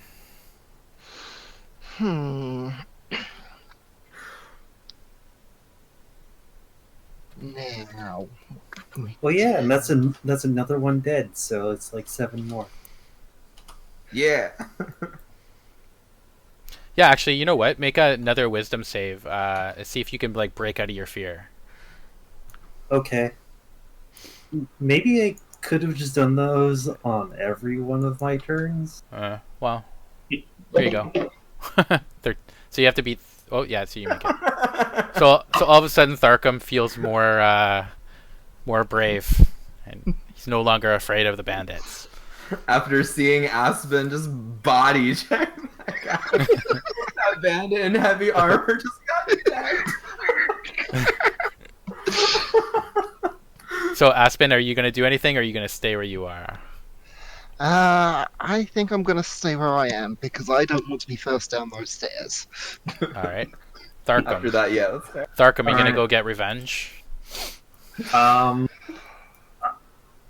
Part of me wants to, because after seeing that, that'd be cool. But at the same time, it's like I'm going to help my cleric paladin friend by taking their potion and then pouring it down their mouth. Yeah. The Peace is still choking on his own blood, but like try to gargle out thank you. That's another 2d4, eh? Plus Yep. And actually, I'm fine either way because I'm at 0, so now I'm at 6. Seven. Yeah. You're at Seven. 7. You're done. 7. Yeah. So the wounds close slowly, and all of a sudden, Peace is alive, joins the land Yeah. of the living. Peace like nods and gives a thumbs up as he like is still on the floor. And then Bub's turn, and Bub's like, "I'm going down those stairs, fuckers." Yeah, I'm not that dumb. Honestly, at this point, if any one of us does go willingly upstairs, we should try to make an advantage because we've like butchered these bandits. Badly. The thug almost knocked you out, though. I mean, look, you're not wrong, but like, I'm not a fighter. I'm a cleric. That's a good point. I kind of want to search around at the bandits we've killed so far as bodies that are up here. See if we can find any more potions, because I've used my one. Yeah, we're down to now we only have 1 potion because it took my ass 2 to survive. All right, roll a d12, Bub. Bum. All right, you find one. Yay! Sweet. I feel alive again. Okay, yeah, so... Yeah, I think I'm gonna yell down there and just say some of the most crude and explicit things that I did to their mother. And their father. And their grandparents. Okay. So that would be intimidation, I guess. Yes. How about that? Ooh, nice. Oh, And that was with a -1. All right, so you hear them like arguing down there. They're like I want to go up there, and then then another voice that's unfamiliar to you is like, "Don't go up there." And then the other one's like, "I'm going up there. Did you hear what they said about my mother?" And you hear like stomping footsteps as coming up the stairs. So. Oh man, it's my turn. Peace. Jesus, I'm trying to think of like, I'm trying to think of if they don't know that it was you by your voice. So just like when they come up, don't talk. Jesus. All right. In order to bring myself back up to full bandit beating ability, I am going to use both of my healing spells because one of them is a bonus action. And the other one is a bonusing action. Oh no, because you can't, because you could only use the healing word and then only a cantrip. Oh, damn it, that's true. I'll use Cure Wounds on myself, and then, let me see how much I'm healed by. Dang it, only 3. 5. 5, that's right, because I have that special bandit thing. Or not bandit thing, I have a special cleric thing. So I'm at 12 hit points. 12 isn't bad, but man, if one of those big beefy boys comes up and they get a nat 20, I am toast again. So after this, Jesus, what can I do that is like actually useful in this situation? hide behind the stairs and get ready to cast the fire thingy. Yeah, I honestly, my stealth checks are like not very good, but since they can't see me one way or another, it's probably not the end of the world. God, I hope the 10. I mean, it's not great, but I mean, I'm probably less visible than I was before because the 10 is usually still a success. And then I am going to, you know what? Actually, I'm gonna be over here and I'm gonna ready my mace. All right. That's a bad idea, but Well, like, you used your action anyway, though, right? Like you used your action for. oh, Healing, that's right. Yeah, no. In that case, I'll just stealth. It's Okay. fine. All right. So. Okay, so you just move back a little bit. Yeah. All right. And can I ready my spell, or is that the action? Yeah, that would be an action. Like. Okay, then yeah. I'll just be over here chilling. Okay. So so another like thug comes up the stairs coming for Bub, and as he's coming up, he like starts like tearing his shirt off like Hulk Hogan. He's like, "What'd you say about my mother?" And he attacks you twice. Double Constitution saving throw. That's right. Yeah. These ones have like 30-ish health though. Like, right. Goodness. So I'm just gonna do an advantage. So it's 2. Oh dang. Oh, look at that. Those are both successes. Those are sweet. Those are sweet. And so he makes an attack, and he gets 2 attacks. So advantage on you, B. Who had their 10 and 8 attacks ready to go? Ooh, both those missed. Yeah. Did anyone have their attacks ready or? Yeah, I did. Oh. All right. Feel free to attack then, Aspen. I mean, I could only do. Oh. Nice. Oh, that's a critical. And this is one of the big beefy boys. If we kill this one, it's Okay, so I'll get the critical deck. force our way. Player critical hit. Man, our rogue with these criticals coming in clutch. Shuffle. Double damage.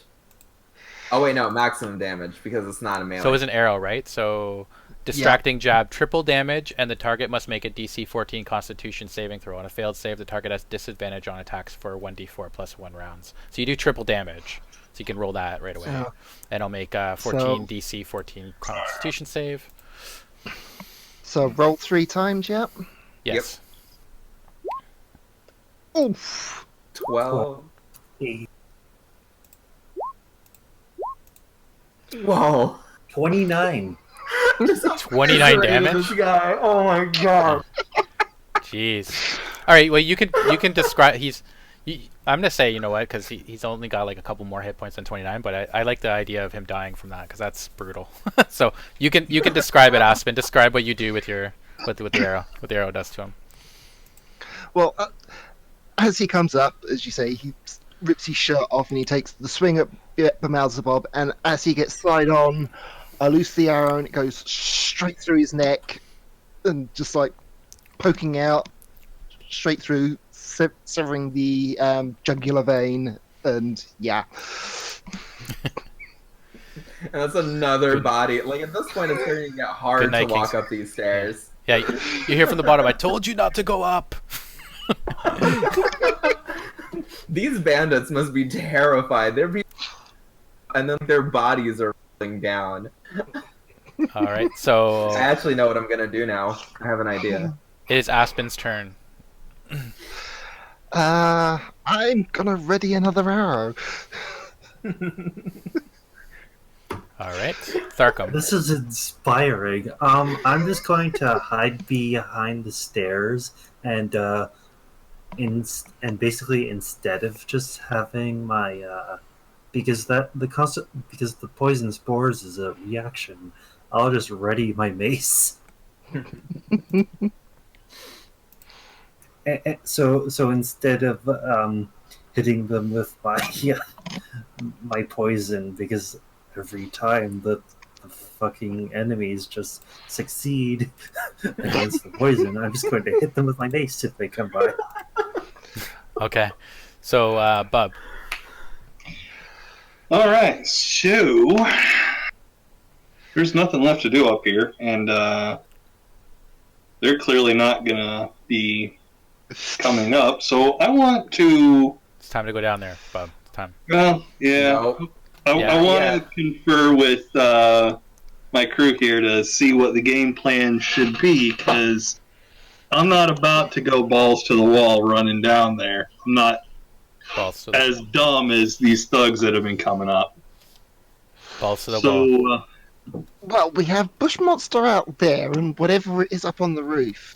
Do you think there could be a way we could lure one of them in and hide and let it just run in and down the stairs at them? I have an idea. And the last time, honestly, I think my last idea worked really well, so I'm interested in hearing how people are going to react to this. This is an underground area, and we have bodies over here. We have a mage we have a druid who can set things on fire. So This is here's true. what I'm thinking.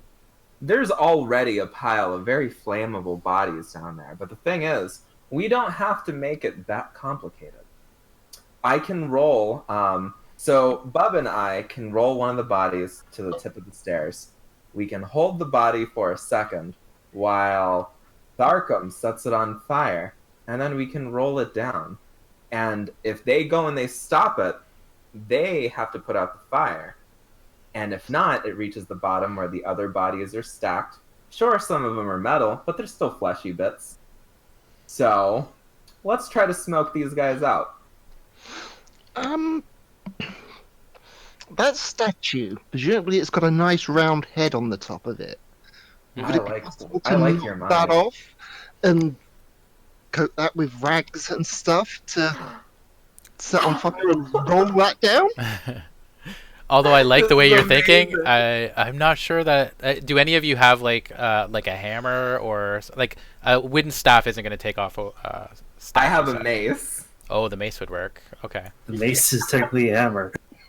Yeah. I'm So in love with this one shot, y'all. This okay, so go ahead and make a strength check with your mace, and we'll say if you get, because it's a pretty old statue, we'll say 10 DC 10. Okay, so what? I'm ready to do that, but what if I just attack it? Yeah, you can attack it, but Okay. that is going to be an attack. Like you're going to take your mace. Yeah. You're going to try to. Damn it! And Nope. that one. That's fine. That's fine. Just give me the critical fumble. But like, this is the. I look at everyone as the mace falls out of my hand or whatever generic bad thing is about to happen. 'Cause I deserve it.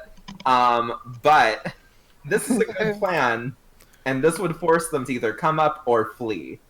So I still think, even as I like knock myself out with the mace or whatever, like, I still think this is the plan we should go with. I mean, I could always just set the bodies down there on fire. by Yeah, sending but then my you'd have flame to to- throw it. That's the thing. Well, I could always move it towards the range and then do that. So you take It a has pulled. range of 30. So Oh. Lucian, you take a Yeah. 1d6 penalty to your next attack roll from a pulled muscle. So my question with that is, if it's magic, I'll be mean to myself and I'll suggest that if my next attack roll is magic, I should still do that. But the thing with my magic attack is that like I don't make the attack rolls, so I don't know Well- how that. Well, you see, it's a statue. It's not going anywhere. You can make another attack roll on it, and Oh, that's true. That's Yeah, I'll true. just do that. When it gets to my next turn, I'll just attack the statue again, and I'll put the penalty there. Okay, so so we're gonna go past Julette's turn, which is the bad guys, and you hear like from the bottom like them like saying, "Hey, get down, come down here, you cowards, come down here," and they're standing at the bottom of the Oh. stairs. And so like I'm guessing Tharkum and Bub, you're gonna hold your turns until Peace attacks the thing again. yeah. Yeah. Okay, all right, go ahead. There's a dude sitting right there at the bottom of the stairs. Can I see that far? Yeah, you can see. I actually want to use one of my darts on that guy. All right, go ahead. Why the hell not?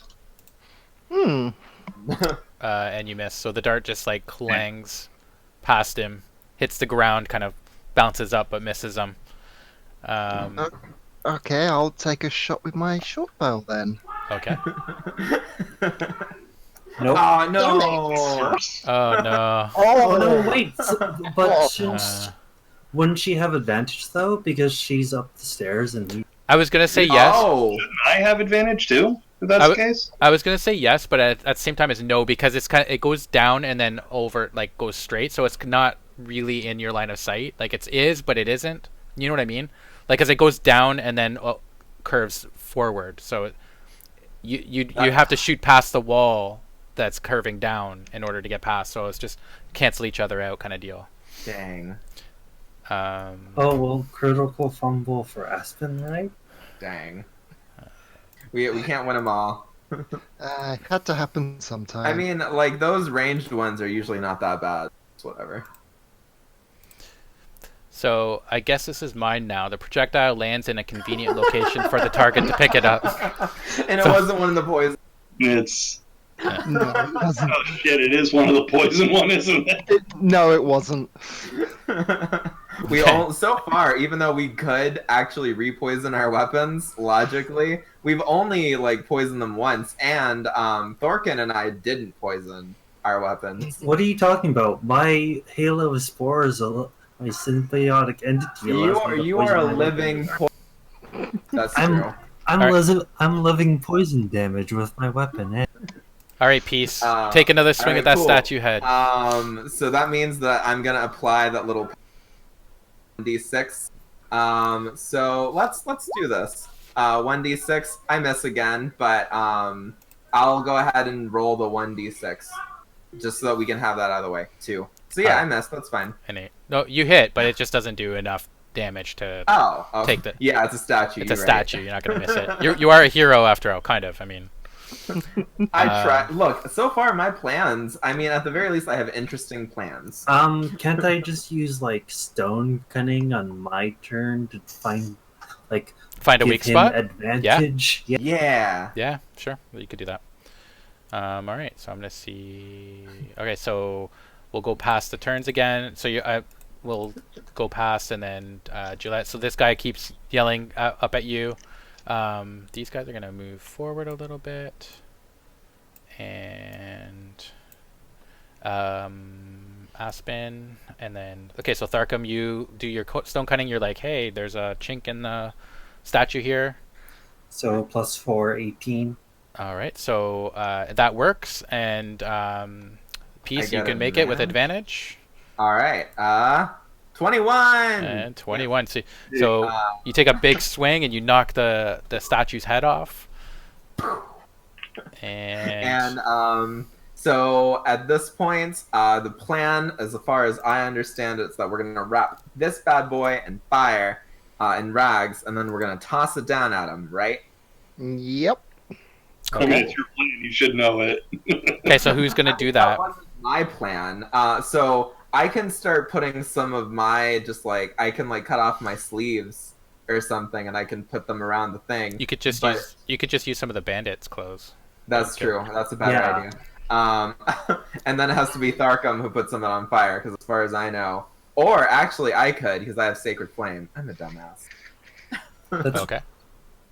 Okay, so I should check if Sacred Flame is a bonus action. I don't. It's not. It is. Yeah. So we'll say it's Aspen's turn next. So maybe Aspen, do you mind wrapping the statue head with the stuff, and then while you're doing that, Tharkum turns next, so you can light it on fire if you want. I'm not going to make you roll for it. You can just do it.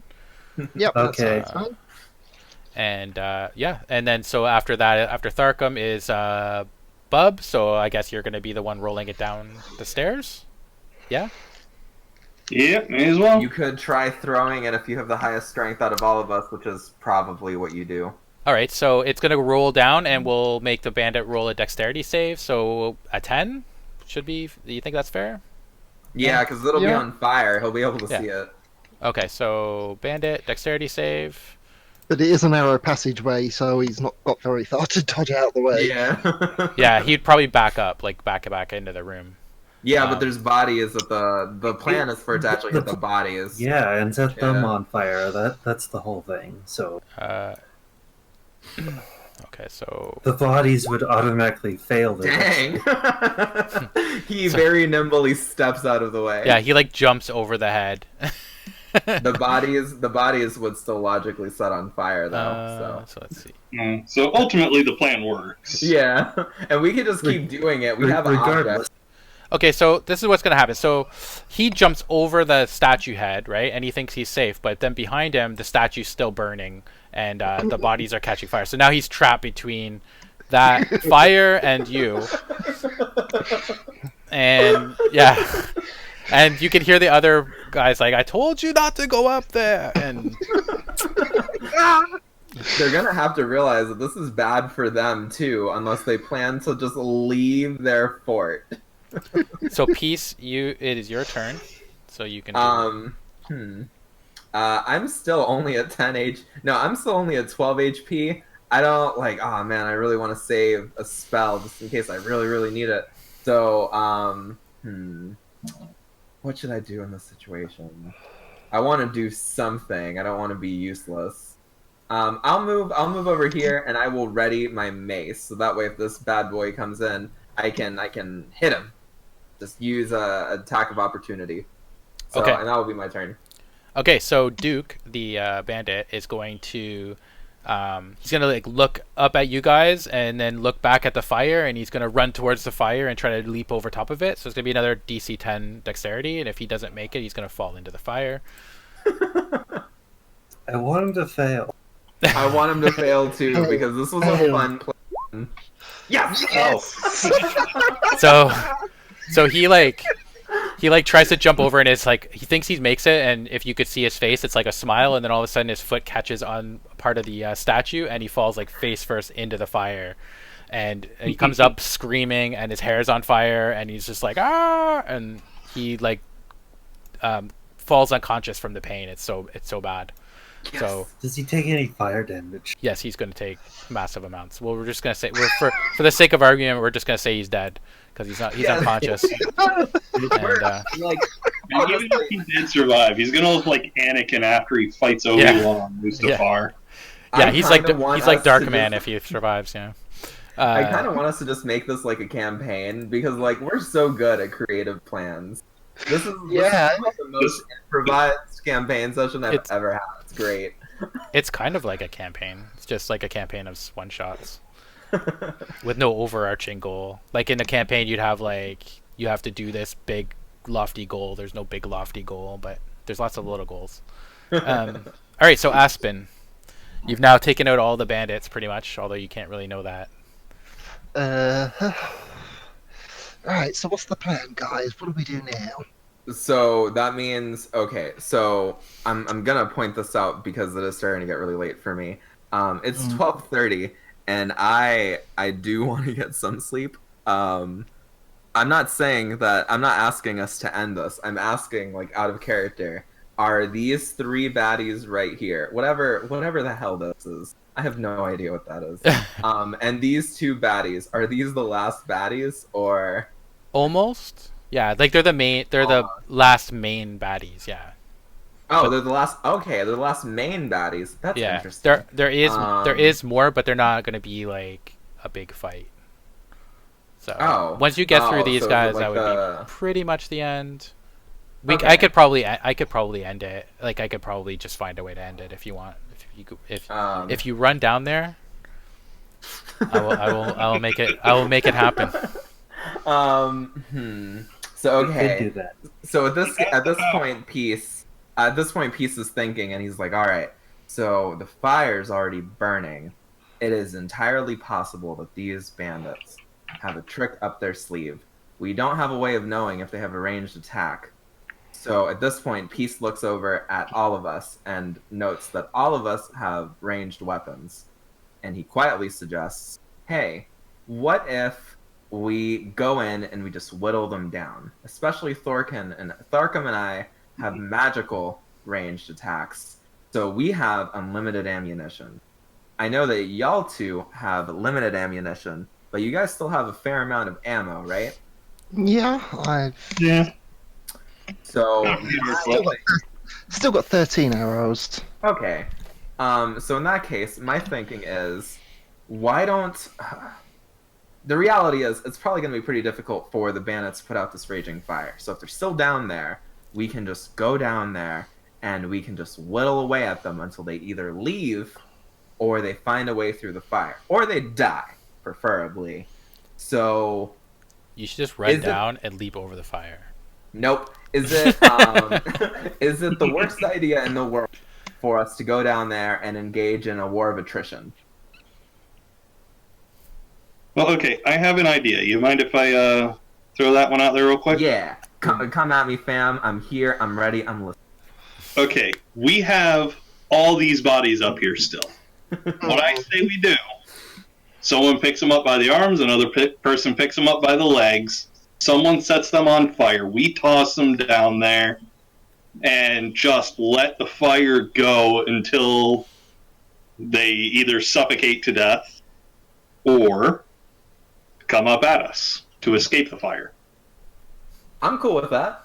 Yeah, I'm cool with that. I mean, I see ways out for, them potentially, but that's metagaming and we don't know about that technically.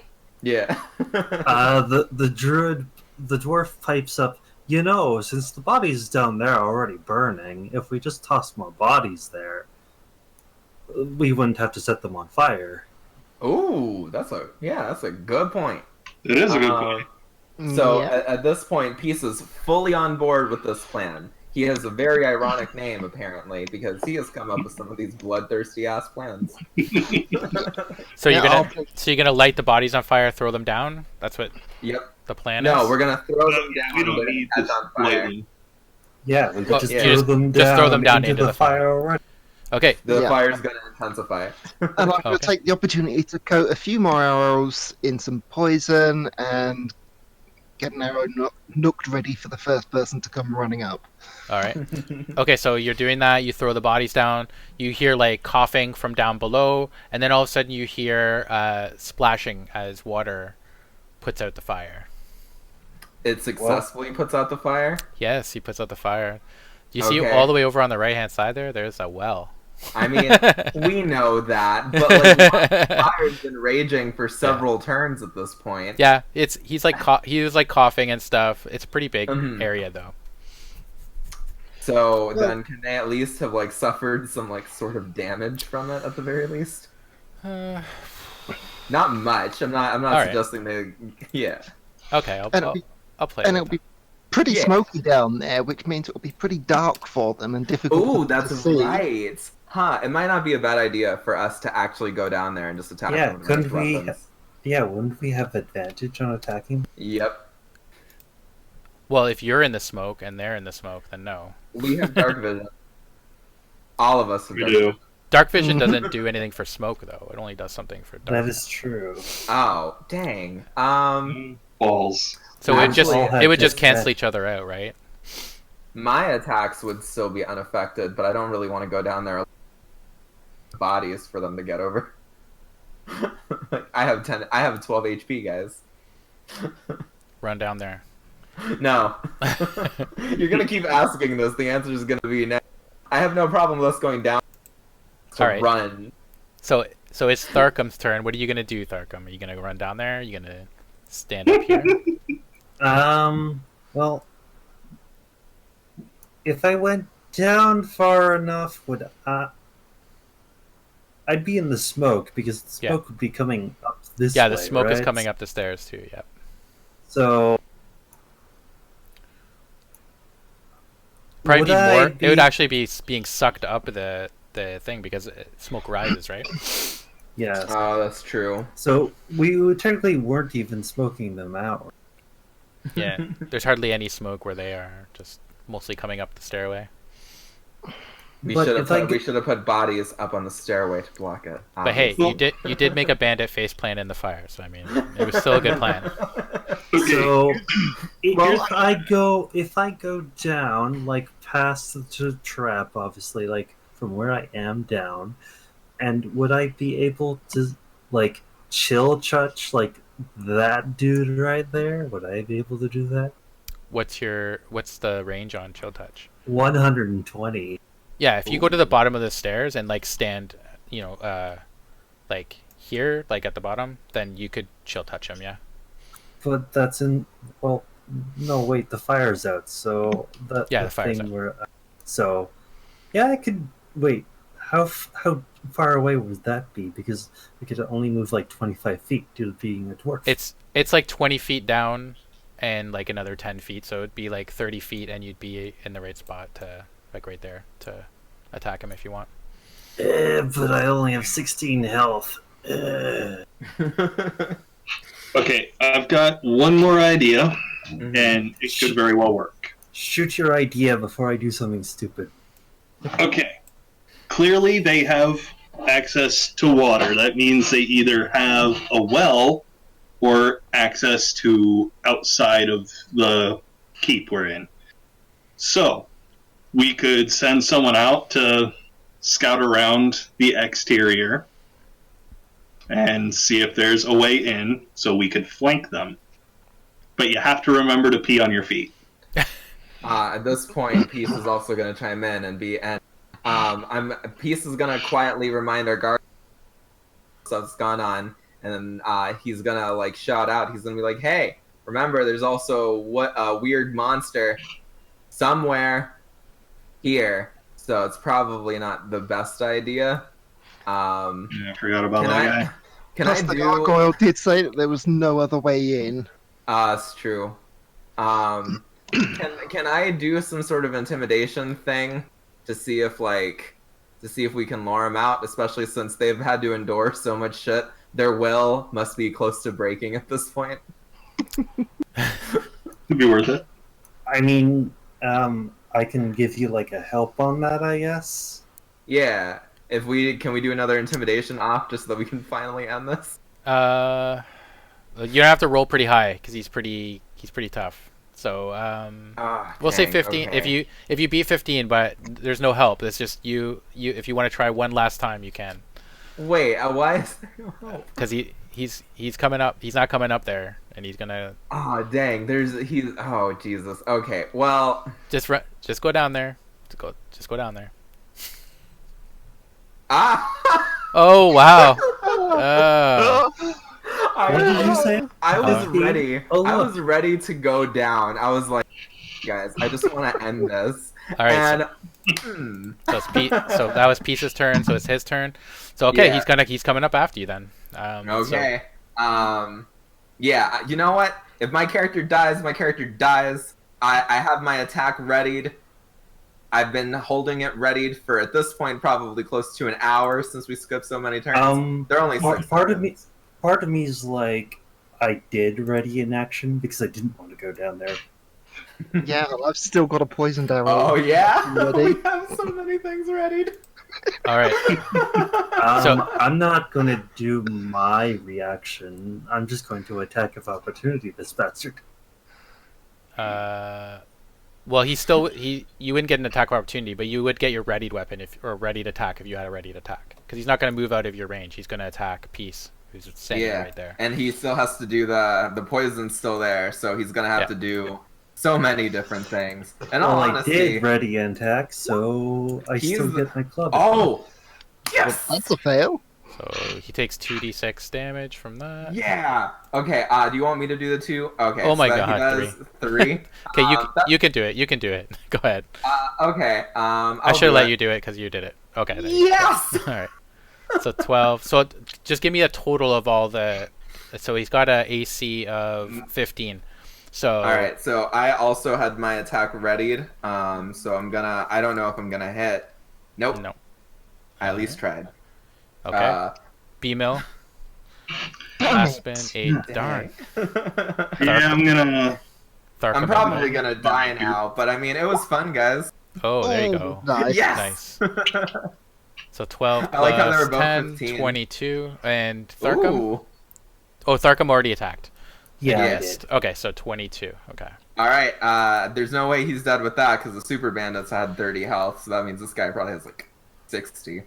I'm ready. I'm honestly like at this point, Peace has lived a good life. He's done his best. He's always been a nice guy. So.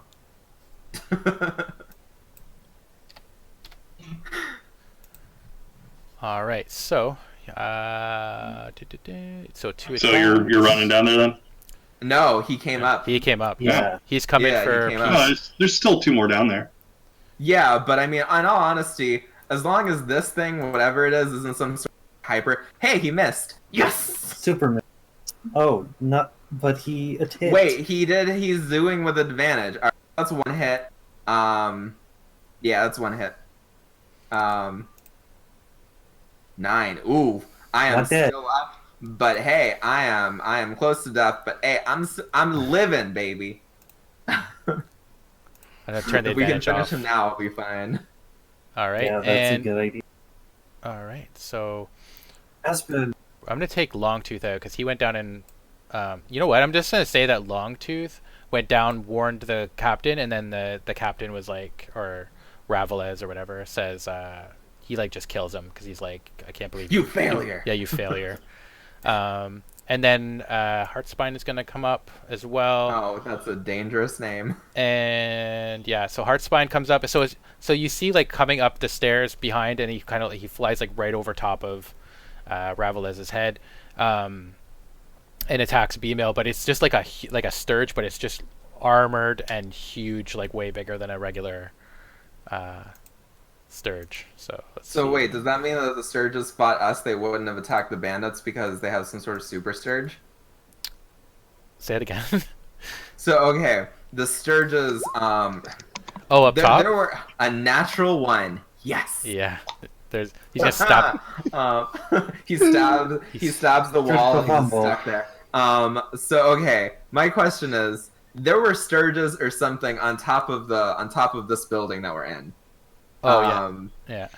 Would they have attacked the bandits if we had somehow lured them into it, or were they tamed? I'll tell you after. So okay, so the Sturge like lands on B Mills's Bub's arm, and Bub's like eyes widen, and the Sturge tries to stab down, and instead of impaling Bub's arm, it stabs its own foot and does 5 damage to it.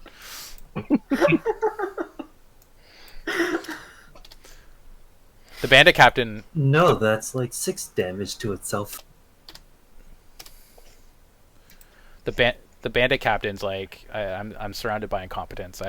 There's a part of me that actually, after all of this, there's a part of me that I bad for the bandit.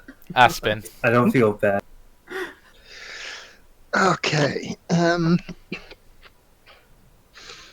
I think I'll fire another poisoned arrow at the guy at the top of the stairs. All right. Oh. 11 misses, so clatters down the stairs. Unless you want to use your... Oh yeah, you can only use 1 cunning, right, per Yeah. long rest. That's too bad. You could have pushed him down the stairs. That would have been funny. Call you Thunderball. Darkham. Alright. Well, I'm going to attack him with my club. Brain him.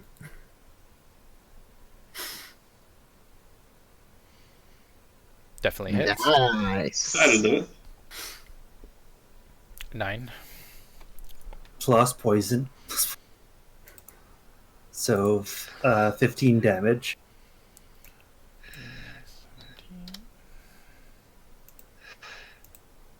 All right. Okay. Bub. And I'm gonna give him another stabby stab with my rapier. Nice. That's it. Definitely. Who are you Nice. hitting?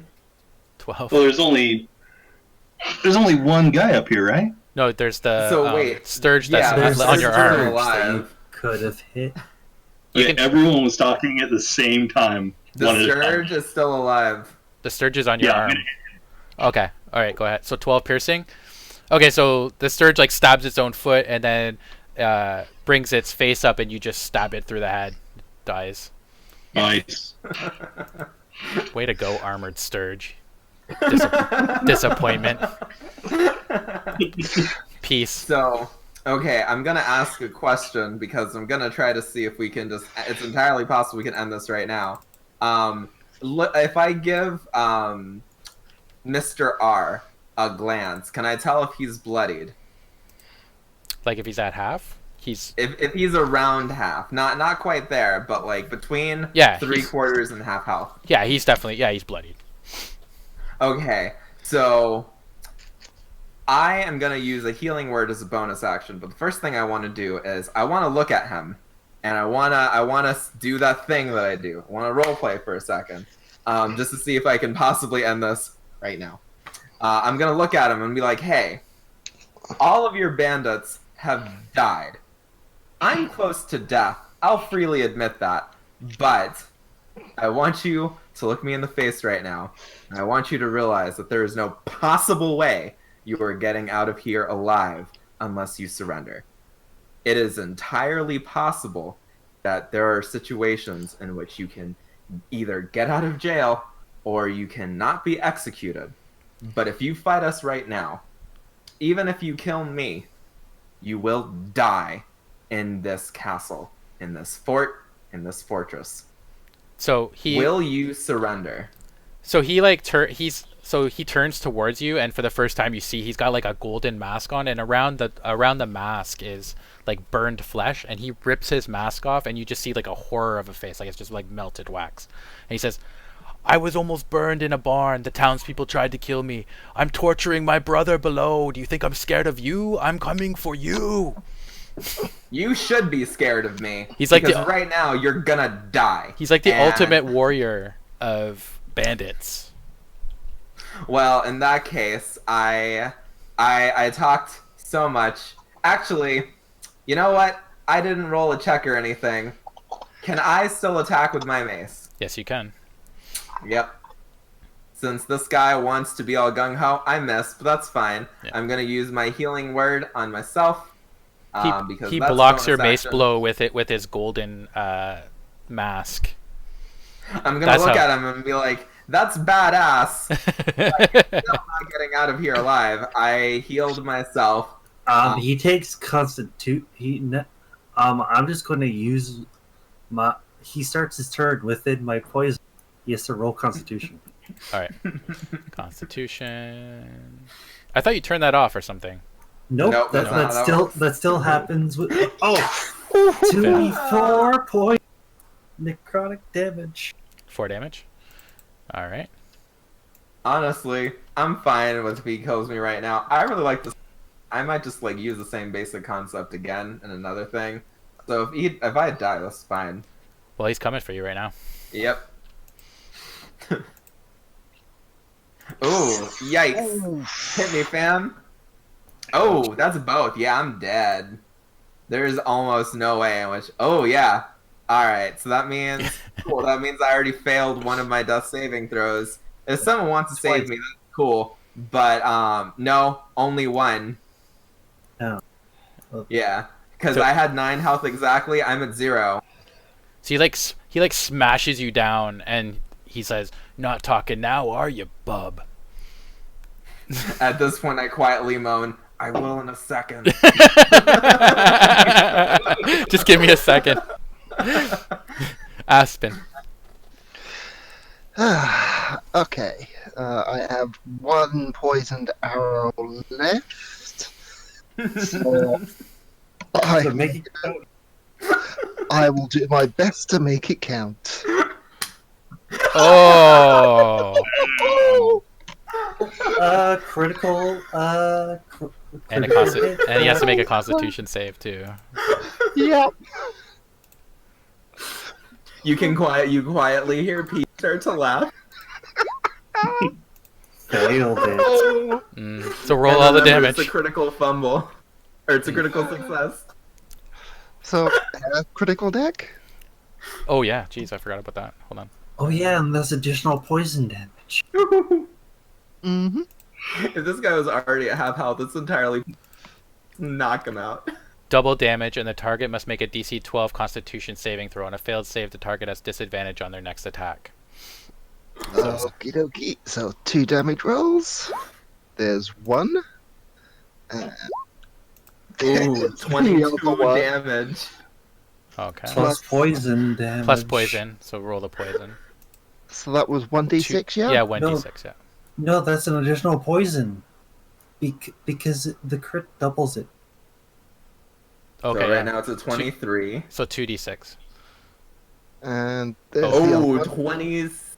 All right, so you kill him. So go ahead and describe how you kill him. I put an arrow straight between straight between the eyes, and it pierces straight through and straight out the other side. So his golden mask drops to the ground, and he flops to his knees and then down face first. In the we'll do the loot after, but down below in the mud pit, you find one lonely bandit who's torturing somebody.